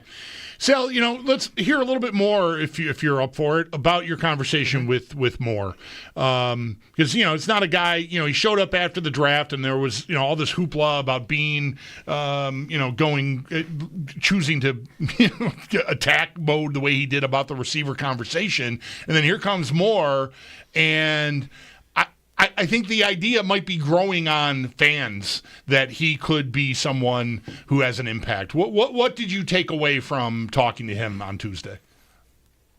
I took away the fact that he is self-aware about. I think there's his growth, right? This is a mental growth for a lot of people in any walk of life. Like, when you think that you have this certain role and you're going to go in there and you're going to make a difference. It's all about you, and I think you have to learn in a lot of ways about being part of a team and how you fit in. And his response to me was really interesting when we talked about him being in New York and him being in Cleveland and how things kind of didn't go quite right for him in those particular, or for the team and him together. They haven't had much team success. Now, Cleveland did make the playoffs his first year there, but obviously otherwise they haven't had a lot of team success. They won 3 games last year. The Jets have the longest playoff drought in the NFL right now. And he said, going to the right system, he said, I kind of slept on it, meaning when he was coming out of the draft, because I also told him, hey, there were a lot of people in Buffalo that wanted the Bills to draft you. He said, yeah, I can't choose that. But he said, thinking that it didn't abide is the word he used, meaning he said, maybe you got players and sometimes not the best systems who can't turn it around, but it does take all 11. It definitely takes all 11. And I just think that was, to me, like an awareness on his part saying, hey, mate, I have this skill set and that's great. But, man, if I'm not in the right spot, that's not going to matter. And I got to have the right system around me and the quarterback and the people around me, because I think I bring something to the table that can flourish. Well, maybe it goes without saying after all this, but I think he'll be one of the most interesting players to monitor in camp. Like, there could be a real ceiling with him. If the sort of simple points about the quarterbacks he's played with, which, by the way, I mean, Sal, you're talking about some high first-round picks right there. And Zach Wilson and Jameis Winston, a 101. But nonetheless, if it really is like sort of that simple, he's a guy that just hasn't really had his chance yet. He's young. Then, okay, I mean, I'd want to think he can go higher than wide receiver 4 on this team, even if that's right. But it's a question of like the team's commitment, which isn't massive. They already kind of had it built before he got here. And, what kind of chance he gets. Maybe he's a guy in the preseason that plays a lot and, has a chance to show that he's worth. What's interesting, Mike, is when you say, like, however you phrase it there, getting his shot. It's funny, like he's put up decent numbers in this league. It's not like he's this like, oh my God, this guy has potential. It hasn't worked. I don't know, Andy Isabella, right? Andy Isabella is a 2nd-round pick, and he comes in, and the Bills liked him coming out of the draft, right? But it really, whatever his numbers were in Arizona, they weren't 2nd-round pick worthy numbers. That's right. This is the 34th pick in the draft. This is the 2nd-round pick, and no, he hasn't put up 1,000-yard seasons. He had over 600 yards one year, though. He's never had less than like 4 something. His numbers last year, amazing. When you put a comparison, I put this in the article. His targets last year would have led the Buffalo Bills. His catches and yards last year would have been 2nd on the Buffalo Bills, a team that scored 30 points on offense per game. So I just think it's kind of really super interesting how, of course it matters that he's in Cleveland and it's a different team and he's playing with different guys on the depth chart. But those numbers don't stink, right? Those are good numbers in the NFL. Yeah, what I think he's up against maybe is just there was so much, and I don't think it was just here. He was an intriguing idea for, I think, a lot of fans, and maybe that crosses over into fantasy, and he's never smashed. So if you thought he was going to be up here and he never is, then, the knee-jerk is, oh, bust. But there's a vast middle area in there between bust and smash, right? And he's maybe been living in that middle area, just kind of a guy type numbers, and maybe there is still a smashable player in there. Yeah, and I think, in New York, there were some things I think that happened behind the scenes, locker room, like there's part of the reason why they traded him, whatever happened in New York. So I think all of this has kind of gone into his career. And again, maturity-wise, right? Like, you hope and you think that, you're going to come into a locker room that this is where culture comes in. Hey, we have a culture where this guy's going to come in, he's going to understand you're a part of this machine. Like, it's not about you, it's about this team. And you have the league MVP throwing you footballs. You don't like it, you can't handle it. Like, well, we'll find somebody else who we can put there because he's going to make everybody look really good. And I thought that was interesting. I ended with, one of the quotes he gave me about when I asked him, what's the difference here? Like, you were there in New York, you were in Cleveland, you've seen it. Like, is there something that stands out? And right away he said, oh yeah, I've gone home and talked to my wife about this already. Like, he said, it's just the little things. He said, show the respect that players show for the coaches when you're in team meetings, taking out your notebooks and writing things down and just paying attention. Now, he didn't say that didn't happen in Cleveland. Mm-hmm. He didn't say that didn't happen in New York, but there's an implication there, right? I think, sure, in a lot of ways. And I just think that was like really interesting to listen to him talk about that. Right. The peer pressure on teams that don't have that piece right might be to sort of treat it like detention. Whereas a team that's got that stuff right, the peer pressure is to pay attention and take notes and be ready if called on. That's exactly right. Yeah, and I think that he, from my conversation with him, I just think he's embracing this opportunity. And the overall point is, he could have taken more guaranteed money to stay in Cleveland. He's betting on himself, and he said, I know what I can do, and this is going to pay off, and I'm here, and I'm going to show what I can do. Sal Capaccio on the Wester hotline. I slipped a point in about Kincaid earlier. Again, it's Rich Rebar for Warren Sharp's publication, Lord Reeves on Twitter if you want it, with some tweets about Kincaid today, breaking down his data. I think I saw second among tight ends in targets per route run. So when he's running a route, he got the ball plenty, or he had the ball thrown to him plenty. Much more down the field than his rookie year. That sounded right. I think we would have guessed that. 2 for 11, Allen to Kincaid on, deeper, intermediate to deeper shots. I think all of it is maybe about what we expected. It's the question now is like, all right, so what next for Kincaid? And maybe this goes back to what we were talking about already, but, we've had a few things, Sal. We've had Brandon Beane making a comment about Kincaid's strength and then trying to clarify that later on. What do you think this year they want his role to be, and how does it end up? Well, I think they want him to be a pass-catching tight end that they can rely on to throw in all situations, whether that's red zone, full field, get down the field. I was a bit kind of surprised, maybe even disappointed in his rookie year how they didn't really come to fruition enough, right? I thought that could be something that he could be a part of last year. And maybe it would have been a little bit if he didn't have, the injuries. But, the injuries were real. You talk to people in the Bills organization, I will tell you, like the injuries were real. And he was already dealing with a knee, and then he banged his knee when the Bills were in, Indianapolis, Indy. I think, yeah. Yep, Indy, in that game where, Josh overthrew him.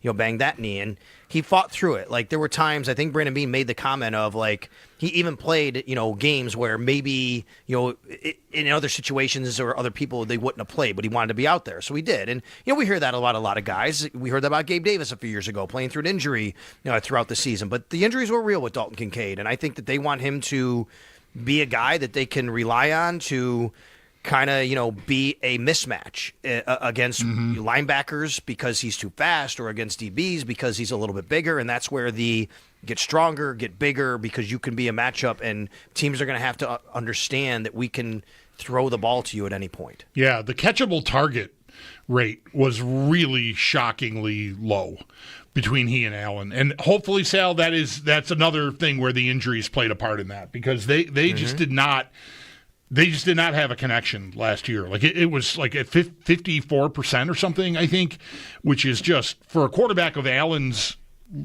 capability, that just really blew my mind that they missed that much.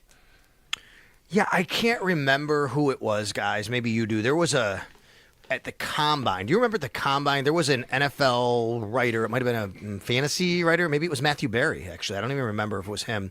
Somebody had tweeted out something how they talked to a Bills source at the Combine. Yes. Who said, hey, if I'm going to buy stock into somebody, and it was like Kincaid. Like Kincaid's the guy. So I just think, I go back to that comment even, which is just, very close removed from the stuff we heard from Brandon Beane and Sean McDermott at the end of the year. And I think about that comment and, the fact that he was a first-round pick and they had these injuries and they're going to rely on him and they want that to pay off, that I just believe that they want him to be a real big part of what they do. Yeah. It was Matthew Berry. Also had the comment about Amari Cooper not coming back probably in the same article. Right. That's right. Which he didn't. Yeah. That's right. Before we part ways for the day here and for the week, Sal, we opened up today talking about the Dolphins. This news about them maybe being open to trading Jonnu Smith potentially to the Steelers was right as our show started, and we talked through what are the Dolphins up to? Do you want to take a crack at that? I'm not sure they should be in a position to be divesting themselves of good players, but it also I think are perceived as going the wrong way, and there's been locker room stuff there, and maybe they just want to clean some guys out and try to an extent start over from that standpoint and still sort of keep going with Tua and Hill and Waddle and everybody. Yeah, this is just an extension of what I've thought about the Dolphins all offseason, which is I don't think they understand or know what they want to do and what they want to be. Do they want to go for it and be a team that they feel can compete for the playoffs and maybe even a division title, I guess, because they've been down that road and close the last couple of years, a couple of years ago especially? Or do they want to be a team that, needs to kind of hit the reset button a little bit? I think what complicates matters here, Chris Greer has been at his job a long time. Right. So, how many cracks does he get at it? I think that he's already had a few. There's been some issues with coaches and quarterbacks, and there's been those kinds of things. And now you got Mike McDaniel, who's been there. He signed a contract extension. I don't know if these guys, they understand they don't really have time to do that. And you have an impatient owner in a lot of ways, probably, who maybe he doesn't even a lot of times people accuse of, it's more about the product off the field or the star power in Miami than it is about winning. There's been accusations of that, that's been floated around. So I think all of that kind of just intersects in a really bad way, to be quite honest with you, the Miami Dolphins. And nobody really knows what they should do or how they should proceed. And I think this is just another example of that. Very good. Sal, thank you as always. You got it, guys. It's our Sal Capaccio on the Wester Hotline. His appearances are brought to you by New York's only outlet liquor. When you need to stock up, it's the place to buy a case. What's your outlet? I think the average fan, not a Bills fan necessarily, has one bottom line question about Dalton Kincaid, which is, are we sure he's good? Even the profile coming into the league, he had one knockout game for Utah against USC. I mean, just monster game. Not a lot of them. I mean, he wasn't dominant really at Utah. He didn't work out pre-draft. There was not a combine stat line to work with, but that's not to say he's not athletic enough. I don't know. He was not supposed to be the first tight end picked. He was picked by Ken Dorsey. That was the story, that the Bills' previous offensive coordinator wanted him, and I don't know if exactly Joe Brady knows what to do with him. Is he a down-the-field target? Is he a red zone target? He hasn't been really anything yet. That's where I'm at. I mean, the draft capital only goes so far, as we know. Some guys don't live up to it. And I think, that's where I am on this player, is I just haven't seen... Why can't he catch passes from Josh Allen? His knee, okay. But I tend to not like to make that excuse. I didn't want to make it for Davis, and Davis kind of disappeared immediately from the league after that season. Well, settling for the injury as an explanation sort of absolves Allen, to an extent. Right? He's not getting to the spots in time or something like that, and I don't know that that's the case. It could be Allen and he just can't get on the same page regardless of the injury thing. That would be a big problem for a player that you invested a first-round pick in. But I feel like this year you're going to have to find that out. Right? You have to figure out whether he can help you moving forward. Right. Because if he can't, you got to get somebody as a pass-catching tight end who can. I can appreciate the Bills wanting it to happen. Sure. Brandon Beane, who drafted him, who very well might have been Matthew Berry's source.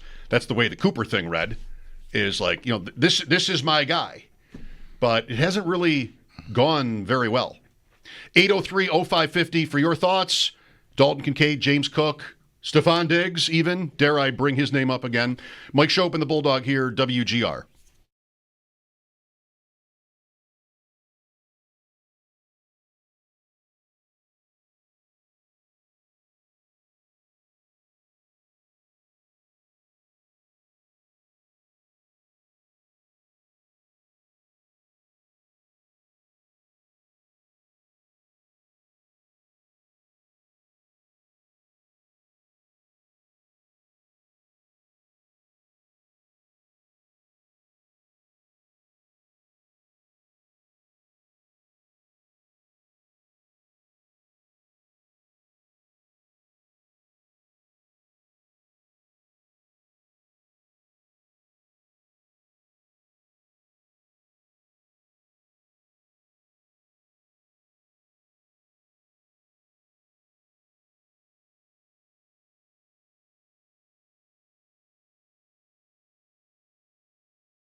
sin so long, all the feels are gone. Fella stopped me on the street last night, said everything's alright.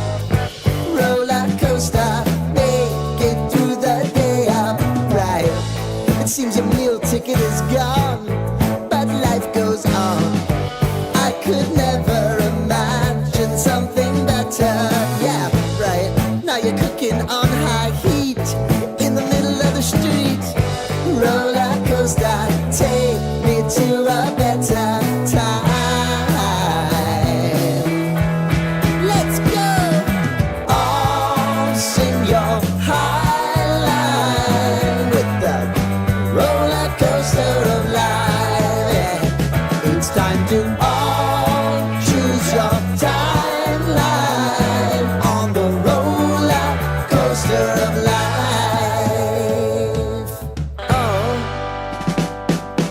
Oh, you seem to easily forget how to place your bet.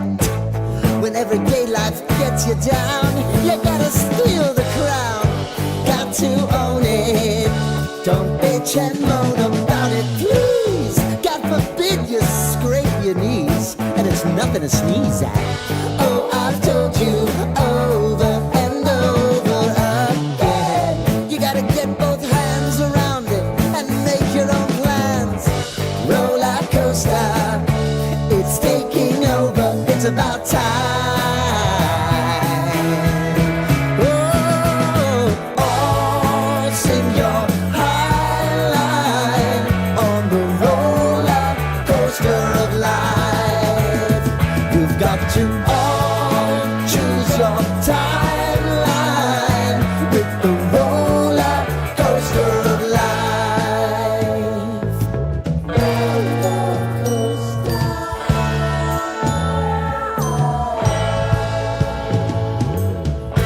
I want to go down the rabbit hole, down the rabbit hole of life.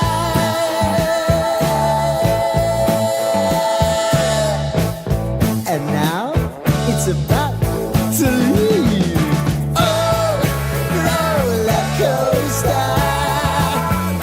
Oh, roller coaster.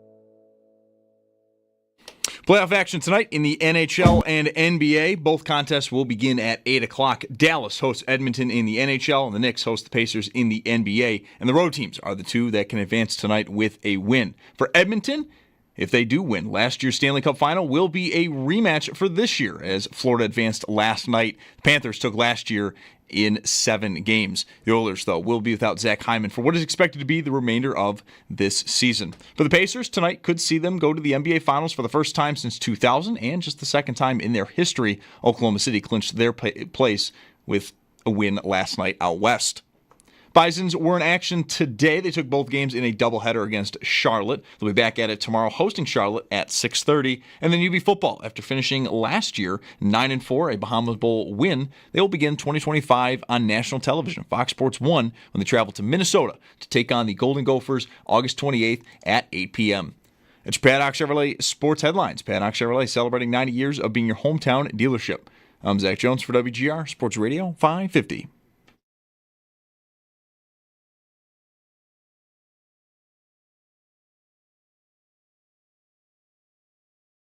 That James is a very good player that is extremely valuable to the Bills, but I think that the Bills are valuable to James Cook as well. When you have a quarterback like Josh Allen, when you have the run scheme like the Bills have with the run blocking, I think there's a lot that James benefits from being in this ecosystem to play his best football. I think that's part of the equation, and I do wonder what factors are important to Brandon Beane. He hasn't paid a running back. Is there something that could be different? I mean, the Bills know who James Cook is. Are they adverse to meeting those demands because they don't want to put those types of resources into the position?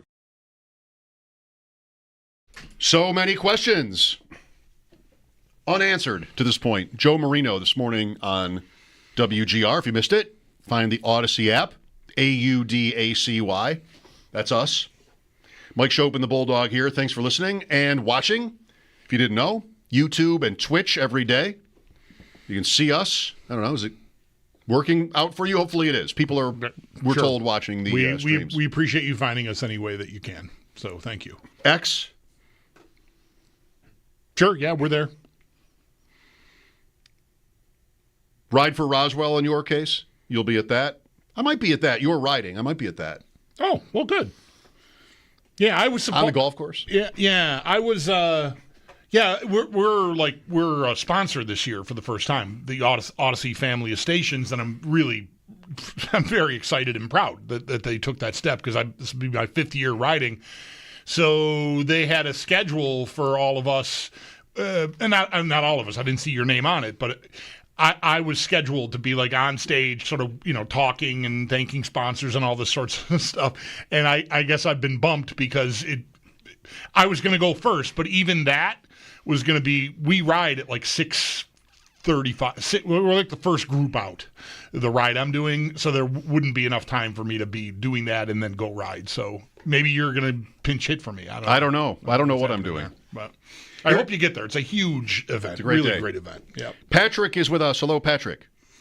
Hey, how are you doing? Good. Thank you for calling.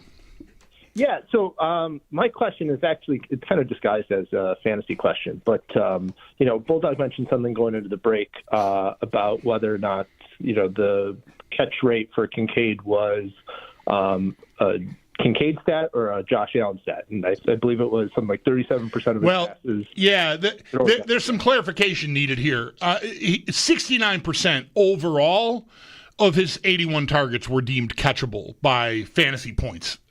37% of those attempts that were 10 or more air yards were catchable. So it's a terrible rate for 10 or more air yards. Sounds like that includes playoffs. Yeah, and so I'm kind of looking at that as as a layman, am I not expecting to maybe see Kincaid have a better outcome going into this season, given the injury last year, given that maybe him and Allen were not necessarily on the same page. If that percentage ticks up, then we should see X amount more production. Do you end up thinking it'll happen, Patrick, or you're just asking that? I'm more asking it, but yeah, I mean, I guess if I'm going into fantasy draft this year, I'm looking to get value on Kincaid because I think people have soured on him, and I'm looking for that year 2 jump to come in year 3. Right, and he's so cheap that you almost don't have to worry about it at all. In drafts so far, he's like 13th round or something like that, so it's not going to cost you anything. Patrick, I don't know what to do with him. I mean, there are good points on both sides. How good is he, is my question, like I said before when you were listening about him. I don't know. I mean, I think he had a fine college career. He had one incredible game. I'm sure 2 or 3 other good ones, but it wasn't like he wasn't Brock Bowers or anything close to that. Mm-hmm. And as a Bill, in 2 years, there have been excuses. His knee, his usage, I don't know. Like, is Allen somehow suddenly erratic when it comes to Dalton Kincaid? Like, there's just been excuses so far. And with the concept of their offense and the number of other players that also are like, pretty good, where does that leave him? He doesn't play nearly as often as Knox on running downs. So he's limited from the beginning since he was drafted because of Knox. What does that all give me as a stat line? I think the saving grace can be touchdowns. That's kind of what I thought for a couple of years. I mean, he's a big body, but that hasn't happened at all. Either. Right, yeah. So I don't know what to do. I think in terms of fantasy, you can do it. I'm doing it because it's so cheap.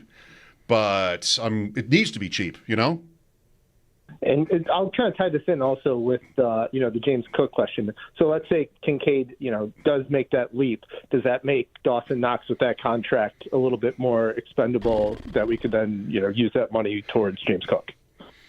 Well, it seems to me for a while that like Knox should be expendable, but he's not going anywhere. Like his contract would be almost impossible to move. It would be pretty strict penalty to cut him. I thought when the season ended, we could be talking about that. Sean McDermott blew that up the first day after the season ended with how important Knox is. I think if they wanted to pay Cook the money Cook is seeking, they would find a way to pay the money Cook is seeking, irrespective of anything to do with Knox. I mean, it's a logical question to ask, allocate resources differently. But I guess what I'm hoping they're thinking ends up coming to fruition, which is I don't want to pay a running back that I don't care what the salary cap is. Well, I shouldn't say that. If it were $400 million, maybe you could pay a running back $15 million. I just don't. I don't think there has to be a correlation finding the money. They could find the money somehow, some way, if they wanted to be in the business of paying a running back that much. I'm just not sure that they should be or want to. Yeah, everything with Kincaid is coming with, some caveat about he was a rookie, Utah, whatever, 73 catches. Hey, I mean, that's pretty good. For rookie tight ends, it's almost record setting, except that everyone in the league is doing that, or there's guys coming in every year that are blowing past that even. So that doesn't even really rate. Last year, 3.5 yards of separation per route run, ranked tied for 64th among tight ends. Among tight ends? I mean, name 63 other tight ends. Now, the caveat on that should be that it includes guys who ran at least one pass route during the year. Okay. So it's not like someone who's on the field all the time necessarily. But he doesn't even play tight end. But still, But what is that? Well, he couldn't separate last year because his knees. He was injured. Like you've got an excuse or an out almost at every turn. This year, it just is going to have to happen, or I think they're going to have to find a different path. You know what the question might be in a year if it's the same? Do you give him the 5th-year extension? Yeah. Do you even bother? The fifth-year option, yeah. The 5th-year option. Yeah.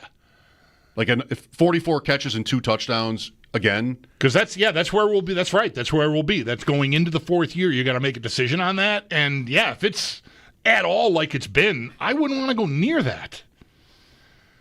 It'd be nice to have... Can we all agree on this? I don't know. It's never going to change, probably. Thinking of Davis and Kincaid in the same way, like his injuries, would it be nice if you sort of like knew the truth? So Knox said that Kincaid, the season ends and he had injuries in both knees. It was reported that Kincaid had a torn PCL. So that's not nothing. He also, and I'm using RotoWire as a source here, he also was not on the injury report for any of the playoff games. So, what is it? They couldn't. Why not just put him on the injury report if he's nursing something, playing through something, right? So, the season ends, and the team is always in a big hurry. I mean, it's football, of course. Everybody's hurt some. They're always in a big hurry to tell you how, it's actually not fair to criticize him because he had this injury and that injury. Okay, well, fair enough. But you really don't know how that affected him or any player because he's on the field, and, which is to his credit. Right, but I assume he wants to play through the pain. And this injury report point is a good point. Just put him on the list then. Right.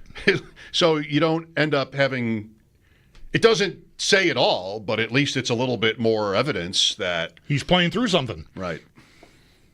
Why not do that? Yeah. Then it's like a hockey thing. You don't want guys to know he's got a knee injury. Didn't we all kind of know that anyway? I mean, when he missed a little time and came back, he had a giant brace or something on it. I think that was pretty evident that he suffered some kind of a leg injury there. The caller's fantasy minded. He wants to know whether Kincaid is worth the investment, and I only say yes because it's the 13th round.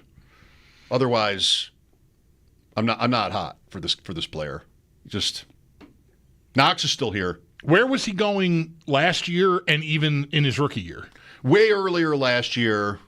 I don't remember. I could look this up, I think. Last year he was like tight end, maybe top 5 even. Mm-hmm. Kelsey was still up there but had slipped. Andrews. Laporta had the huge year in 23 with all the touchdowns, and like he might have been number 1.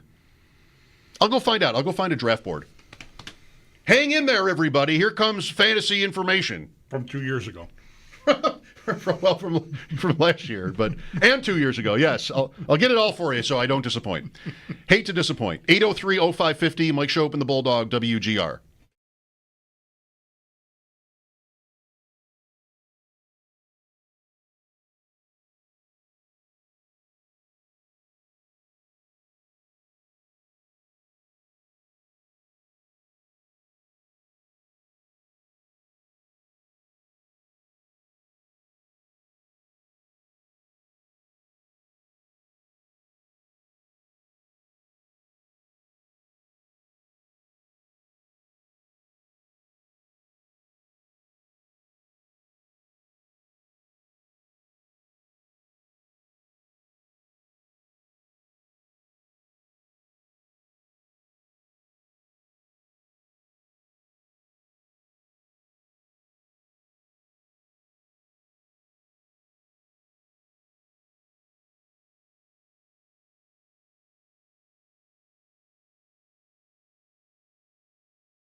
We've been living in sin so long, all the fields are gone. Fella stopped me on the street last night, said everything's alright. Roller coaster, make it through the day upright. It seems your meal ticket is gone, but life goes on. I could never imagine something better. Yeah, right. Now you're cooking on high heat in the middle of the street. Roller coaster, take me to a better time. Let's go!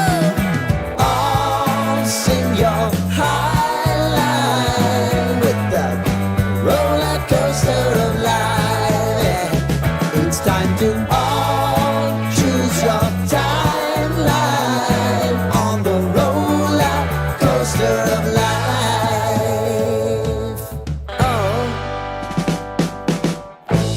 You seem to easily forget how to place your bet. When everyday life gets you down, you gotta steal the crown. Got to own it. Don't bitch and moan about it, please. God forbid you scrape your knees, and it's nothing to sneeze at. Oh, I've told you over and over again. You gotta get both hands around it and make your own plans. Roller coaster, it's taking over, it's about time. Oh, all sing your high line on the roller coaster of life. You've got to all choose your timeline with the roller coaster of life.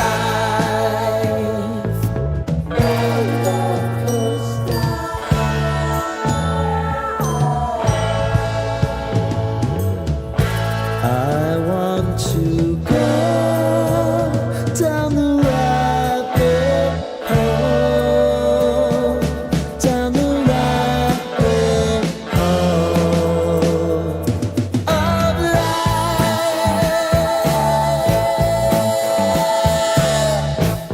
And now it's about to leave.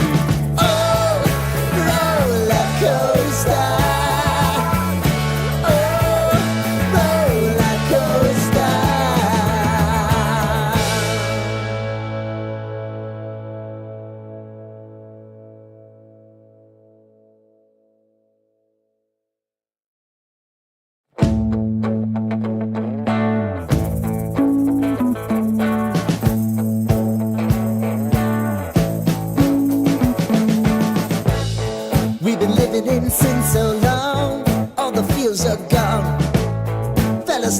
street last night, said everything's alright.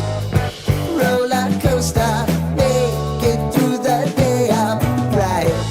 It seems your meal ticket is gone, but life goes on. I could never imagine something better. Yeah, right. Now you're cooking on high heat in the middle of the street.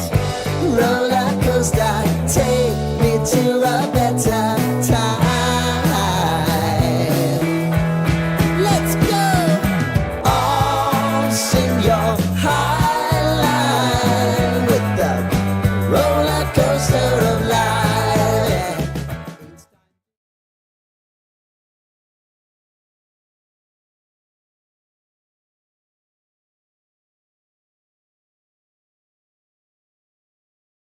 Kincaid fantasy, you'll see, or ADP, you'll see several articles from last summer from fantasy analysts who were super hyped for him. Breakout candidate. Diggs is gone. Davis is gone. This should, year 2 breakout. This should be the year. And accordingly, he was going, at least by one site, as tight end 5 last year. That was about my guess. Like, he might have even been top 5, and he was right at that number. This year, tight end 14 on Underdog, ADP 137. So that is the 12th round, not quite the 13th, off by 1. Right between Tucker Kraft and Jake Ferguson. And this is not a fantasy show, although sometimes it probably sounds like it. But there are a lot. It's rich in that part of the draft. Njoku, Kraft, Kincaid, Ferguson, Goddard, Pitts, even people like Isaiah Likely a lot from Baltimore. All those guys are rounds 11 and 12 pretty much. So if you don't get Bowers or McBride this year, or Kittle even, you can do fine, I think, those guys in the middle. I like those guys in the middle. There you go. Anything else you need on this subject? Not right now? I wanted just to kind of fill it all out. I'm trying to find Allen's catchable pass percentage on throws of 10-plus yards to everyone, not just Kincaid. It's not great. I'm seeing 37%, which is the same number as Kincaid. And I want to be hopeful that I need to punch in something else to my search engine, because that's ridiculously low. I don't know about catchable, but I know like their success rate, theirs down the field last year ranked very low in the league. It just was not. We saw it. It was just not a part of their offense. What's the passing play of the year last year? The long one to Shakir, the long catch and run by Shakir against the Jets. Shakir against the Jets, and how long a pass is that? Like maybe 20 yards, maybe less? If that, yeah. There was one in the Rams game like that. There was Coleman in Seattle, right? Coleman in Seattle was in the end zone. Houston, he had a long one. Off, again, but that's a short pass. It's a little slant, and he just goes. Tyrell Shavers, one catch. 69 yards. That was a short throw. They're all short passes. Yeah. Worked. Yeah, I mean, maybe if that's right, like if that number matches Kincaid's number, then you have an offensive structure problem maybe more than you have a Kincaid problem. Like I think that could give you some reason to hope that they'll figure out what is wrong with Allen and Kincaid, because there was something wrong maybe with Allen to everyone 10 or more yards downfield. You just want to be better than that. So maybe it's not as much of a Kincaid problem, that connection. Well, what is it? I mean, scheme, but separation, right? Yeah. Speed, lack of separation. You're capped. Right. No, yeah. Well, lack of and Kincaid was very low in that metric, as we just talked about last segment.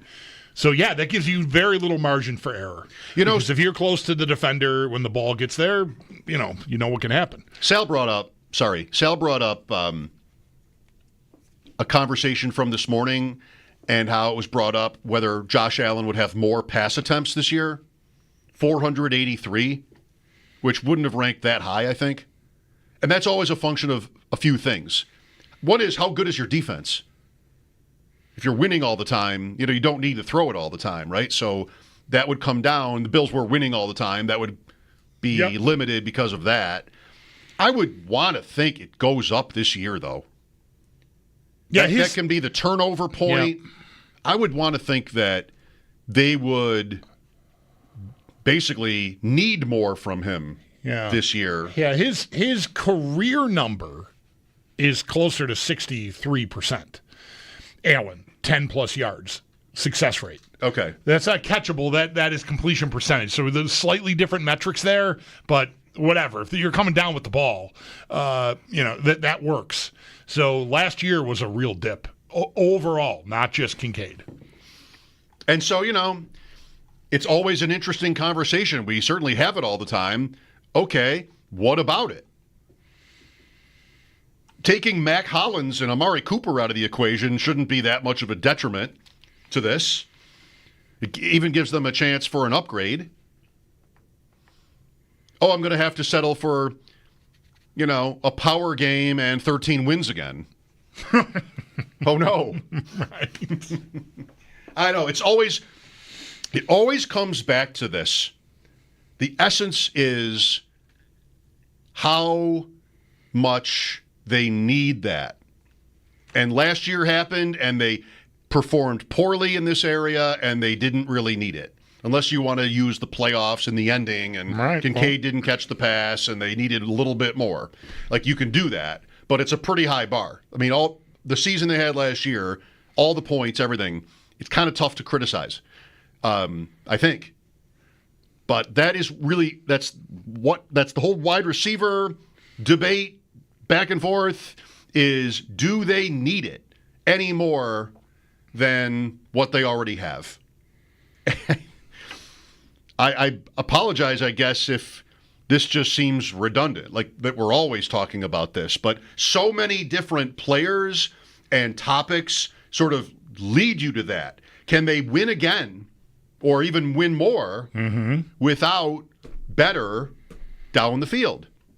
And I think they think yes. I mean, that's why Brandon Beane was defiant about the subject. And I think within that, he sees Joshua Palmer as an important addition. And we will see. I don't think he has a ton of company in that. That is a player, though. I heard this stat today on my way in. 8th. Yeah, it was Trapasso filling in for Brownie and Tasker. He was with Matty Glad today on One Bills Live. 8th in separation. Yep. That's why they got him. I mean, that should be provable. Well, it is provable. It should be dependable. That should be an upgrade for them in that respect, at least with one receiver. Mike Schopp and the Bulldog here. Your comments welcome at 803-0550. This is WGR.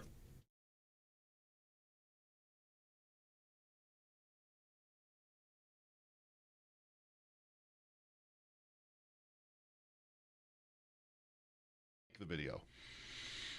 1,000 people are watching it at one time. 8 people have clicked the like button. And that's offensive. In that community, no. Just please go out of your way, if you must, and just click on the thumbs up. Do we have the thumbs up? We do. Yeah, all right. Please click the like button. Yeah. It helps to grow. I believe it helps to grow the program. Does it tell the algorithms like it when you get more likes? Does it reveal the identity of the person clicking the like? Not on YouTube. Okay, I'm going to click it then.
In the NHL and NBA tonight at 8 p.m., both will get going. Dallas hosts Edmonton. The Knicks host the Pacers. The road teams are the teams that can advance tonight with a win. For Edmonton, at stake, the Stanley Cup final rematch, potentially from last year against Florida. Florida advanced last night, and last year Florida did take the cup in 7 games. The Oilers will be without Zach Hyman for what is expected to be the remainder of the season. For the Pacers, tonight could see them go to the NBA Finals for the first time since 2000. That would be just their second time in their history. Oklahoma City clinched their place in the West last night. Bisons were in action today. They took both games in their doubleheader against Charlotte, and they'll be back at it tomorrow night, hosting Charlotte at 6:30. And UB football, after finishing last season 9-4 in a Bahama Bowl win, will begin the 2025 season on national television, Fox Sports 1, when they travel to Minnesota to take on the Golden Gophers August 28th at 8 p.m. That's your Paddock Chevrolet Sports Update. Paddock Chevrolet celebrating 90 years of being your hometown dealership. I'm Zach Jones for WGR Sports Radio 550.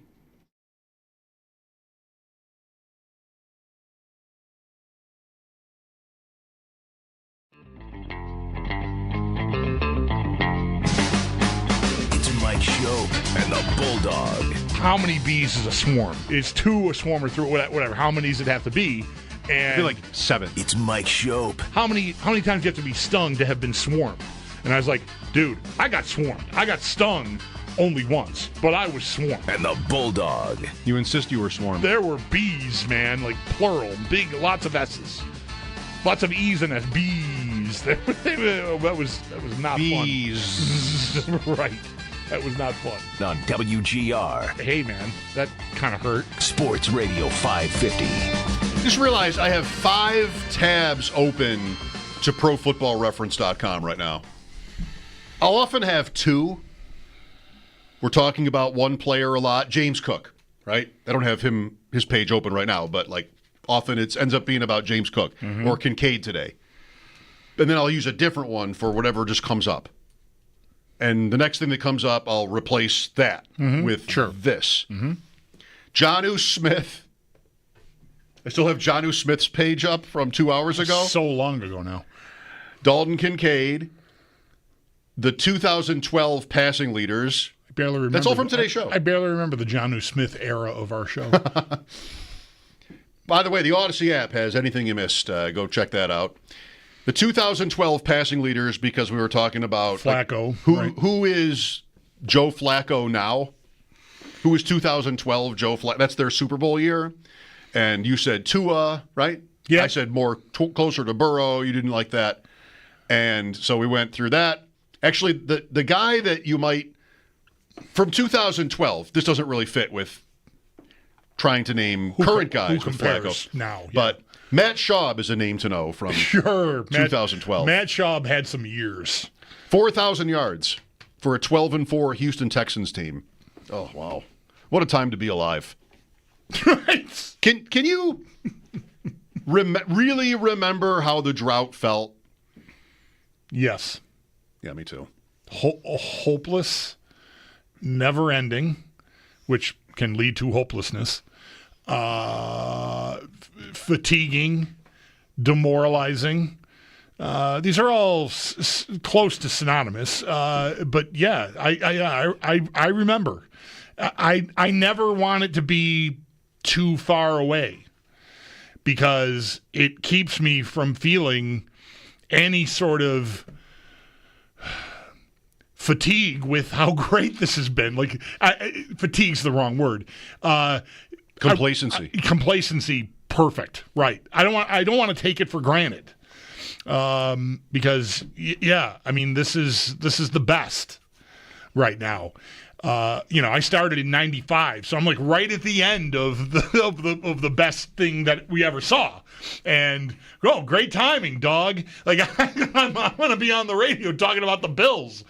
Little did I know what I was signing up for after the '99 season, and even that, like the epic heartbreak and all that. Yeah, I'm very much in touch with how the drought felt. I feel like still. Do you ever talk to somebody who gave up? You know how with the Sabres now, we're living it again with them, hopeless. Really, I mean, you're saying that you remember it very well. how did it compare then in terms of this is never going to get right? I mean, I think of the Bills and the drought, and this is always going to be different. Like we have this conversation in a year, and you'll remember things differently every time. But in terms of hopelessness, while it's a sport that screams out to you how much parity there is, and any given Sunday and all of that, short season, you never know. It's two people that I think I would probably have felt will never win. Ralph Wilson and Tom Brady. Because of those two guys. Like, I'm just never, how can I beat them? Nobody can beat them. How can I do it? Although the Patriots did go like a decade between Super Bowl wins, should be pointed out. Still, I didn't need the Super Bowl. I don't need the Stanley Cup. I don't need the Florida Panthers. Right. I just want to be in the middle. Yeah, and one of these times. And they were winning the division almost every year, even if they didn't get to the Super Bowl. Right. With Manning or Roethlisberger and Flacco all got their turns. What was it? Like 14 years in a row? Maybe more? New England? Something like that? So, a longer run after Brady misses that year in 2008. And then from there to almost the end, they probably won it every year. I don't remember thinking they'll never be good. Like, there's no chance the Bills will ever be good. Yeah. But I do remember thinking they'll never win a championship. That hasn't been wrong yet, by the way. Right. But I don't think that right now. Yeah, the hopeless, however fatiguing and demoralizing, whatever other adjectives I just used to describe do you remember what the drought felt like? You always had in your pocket, they just got to find their way to a guy. If I get a guy, then a lot of this, like, I don't know, maybe the guy, if Ralph Wilson's still on the team, wouldn't have overcome Ralph Wilson because there would have been other stuff that went wrong. Investing in scouting and just the whole thing. I don't know, all right? But that was a lot of the drought with the Bills was find your way to a guy. I got to take a guy. There were the points where you used to draft 4 quarterbacks every year and just try them. See somebody. I love that. Maybe one of them is going to be Tom Brady for you or something. Just keep trying. There's such a level of importance on that position. Hockey does not offer that. Like we've done that. That's why this moment in time for the Sabres feels so demoralizing. Like, we're out the other end. We're so far away from starting over with the high picks that the Edmonton Oilers are one of the oldest teams in the league, led by the guys that were at the top of those drafts for the Sabres. Like, they're middle-aged hockey players. Eichel's he's gonna be a free agent after next year. Like, he's up for a contract extension after an 8-year contract. He's played 10 seasons. Yeah. So we did all that and, didn't get the right guys, didn't get the rest right. However you want, it's more probably the other stuff right, because Eichel and Reinhart are superstar players in the league right now. Both have won cups, and Reinhart's in the final again for a third year in a row. Excuse me. He's been there all 3 years. They won it last year. He scored the cup-winning goal even last year. So you don't have that, right? Maybe the NHL equivalent of that is some goalie season you didn't see coming, where you just get a guy that's been whatever league average, and he's a .930 this year and 10 shutouts. Like that's a thing that could save the Sabres. Anything else, I don't know. There's not a guy that I can go get that guy and that'll fix it. Because there's no position in the sport, again, other than that outlier weird goalie year, that you really have. If I get a guy at this position, I'm all set. At least it didn't work here anyways. It worked out pretty well in Edmonton, as it turns out. Eventually, although it took them a while too. Yeah, I mean, they finally got to the final last year, and they are a game away from getting there again for back-to-back years. So, yeah, you always had that caveat about however hopeless the Bills thing felt. If I just get the right guy, I'll be home, or at least closer to home. And that has turned out here in this organization's case for sure. Yeah, that's right. I hear about the days of advocating for the Bills drafting quarterbacks with every pick. Did I ever really go that far? Maybe I did. Like, what else matters? 2011 is when they picked C.J. Spiller at 9 overall. Okay. And with Jackson and maybe even Lynch on the team by then. I mean, Jackson. Mm-hmm. And just that for me is being here that day, of course, driving home. I feel like it was dark out. If they started later or if the draft was earlier, I feel in my memory, this moment, hearing about the Spiller pick, it's dark out, and I'm pulling into my driveway of my old house and hearing the pick on the radio in the car and laughing. My reaction to it was just like, if you don't laugh, you'll cry. Yeah. Drafting a running back. I don't think it was like shocking that they did it. Mm-hmm. I don't really remember. I don't remember being shocked at all because that Joe Biscaglia was our Sal then, and he'd had already a pretty good. He had something. It's not 2011, but he had Spiller nailed. Like, he was talking to us. He was doing sports updates and was a regular part of our show then. And he was like, Spiller, Changali is going to love Spiller. They're going to get Changali Spiller. 2010. So it was nothing. I wasn't surprised. It was still absurd. Like, every time Joe would say it, like I wanted to take his word for it. But it also was, what are we doing here? Why do they want to do that? That doesn't seem like a good idea. Anyway, so I don't remember being surprised by it at all because I think we saw it coming. Same thing with E.J. Manuel a few years later. Like, Joe had that nailed. Like, a day or two before the draft. Like, E.J. Manuel, man. They're drafting E.J. Manuel. The Bills drafted Spiller at 9 in the 2010 draft. They went 4-12, and that season they had 6 rushing touchdowns. How long ago is this? I mean, we have Allen, who puts down more than that every year, sometimes easily. Last year was 12. Before that, it's Tyrod Taylor, but then it's like the Rex Ryan teams that were all LaShawn McCoy. They're all about the running backs, the running game. And, to varying degrees, so were these teams because of how they drafted. But still, that season, they ran for 6 touchdowns.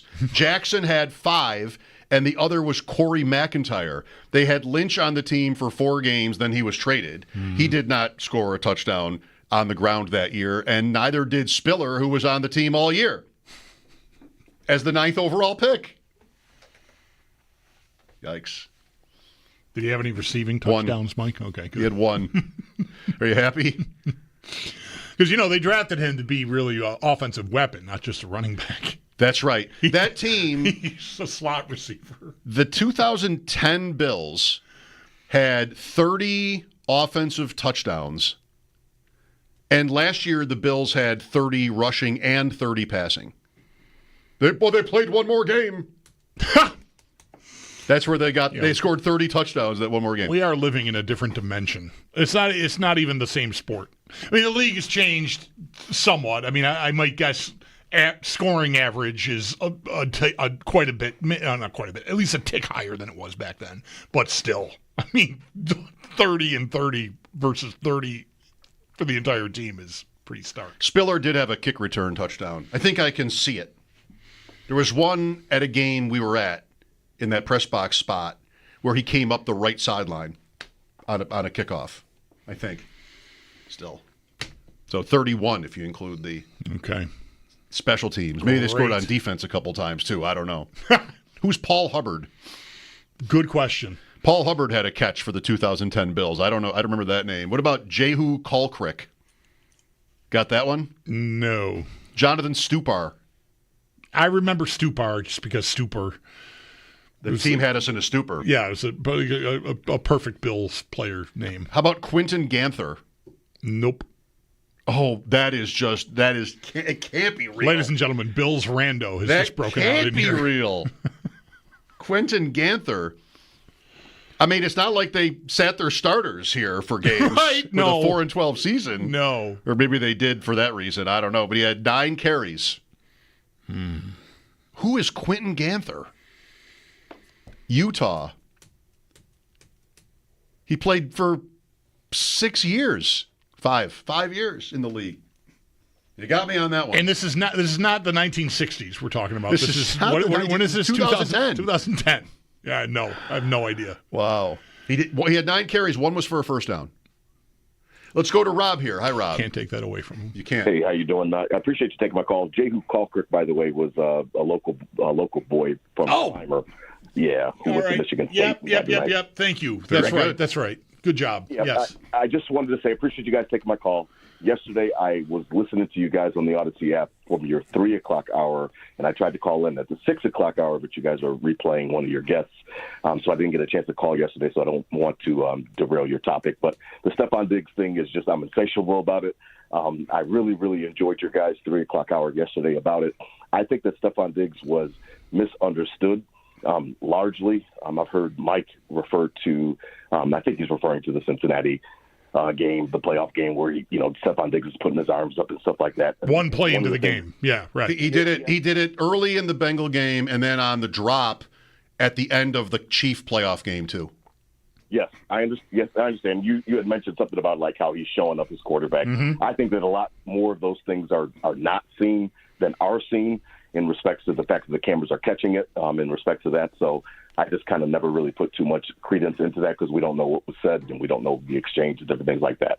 My main point was that Stephon Diggs was very disappointed about 13 seconds, and I look at him more like a fan. I listened to him on Dan Patrick right before the Super Bowl, I think it was a couple years ago, and he kind of laid out just how his frustration had started to mount. And I agree with you guys. When he came in and that whole OTA fiasco and stuff like that with the actual mandatory minicamp, it was, yes, he was spoon feeding everybody what he wanted to hear, what everybody wanted to hear in respects to his affinity for the Bills and wanting to retire a Bill and things like that.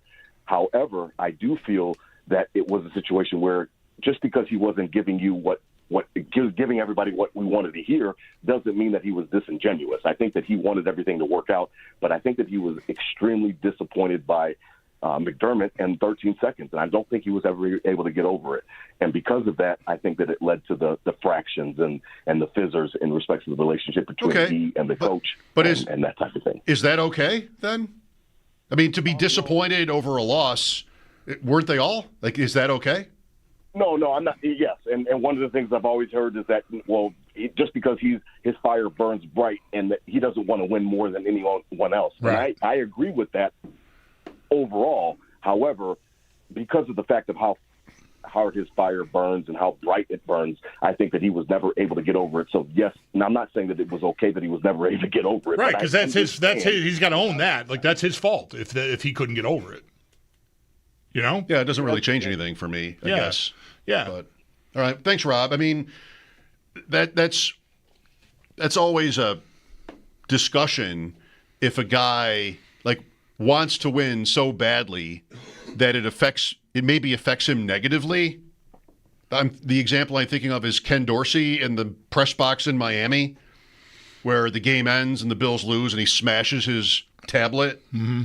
And, that was one where even friends of mine were in a rush to defend him because it's proof of how competitive he is. And what an insult to the grown-ups who also are pissed off but aren't smashing equipment like children.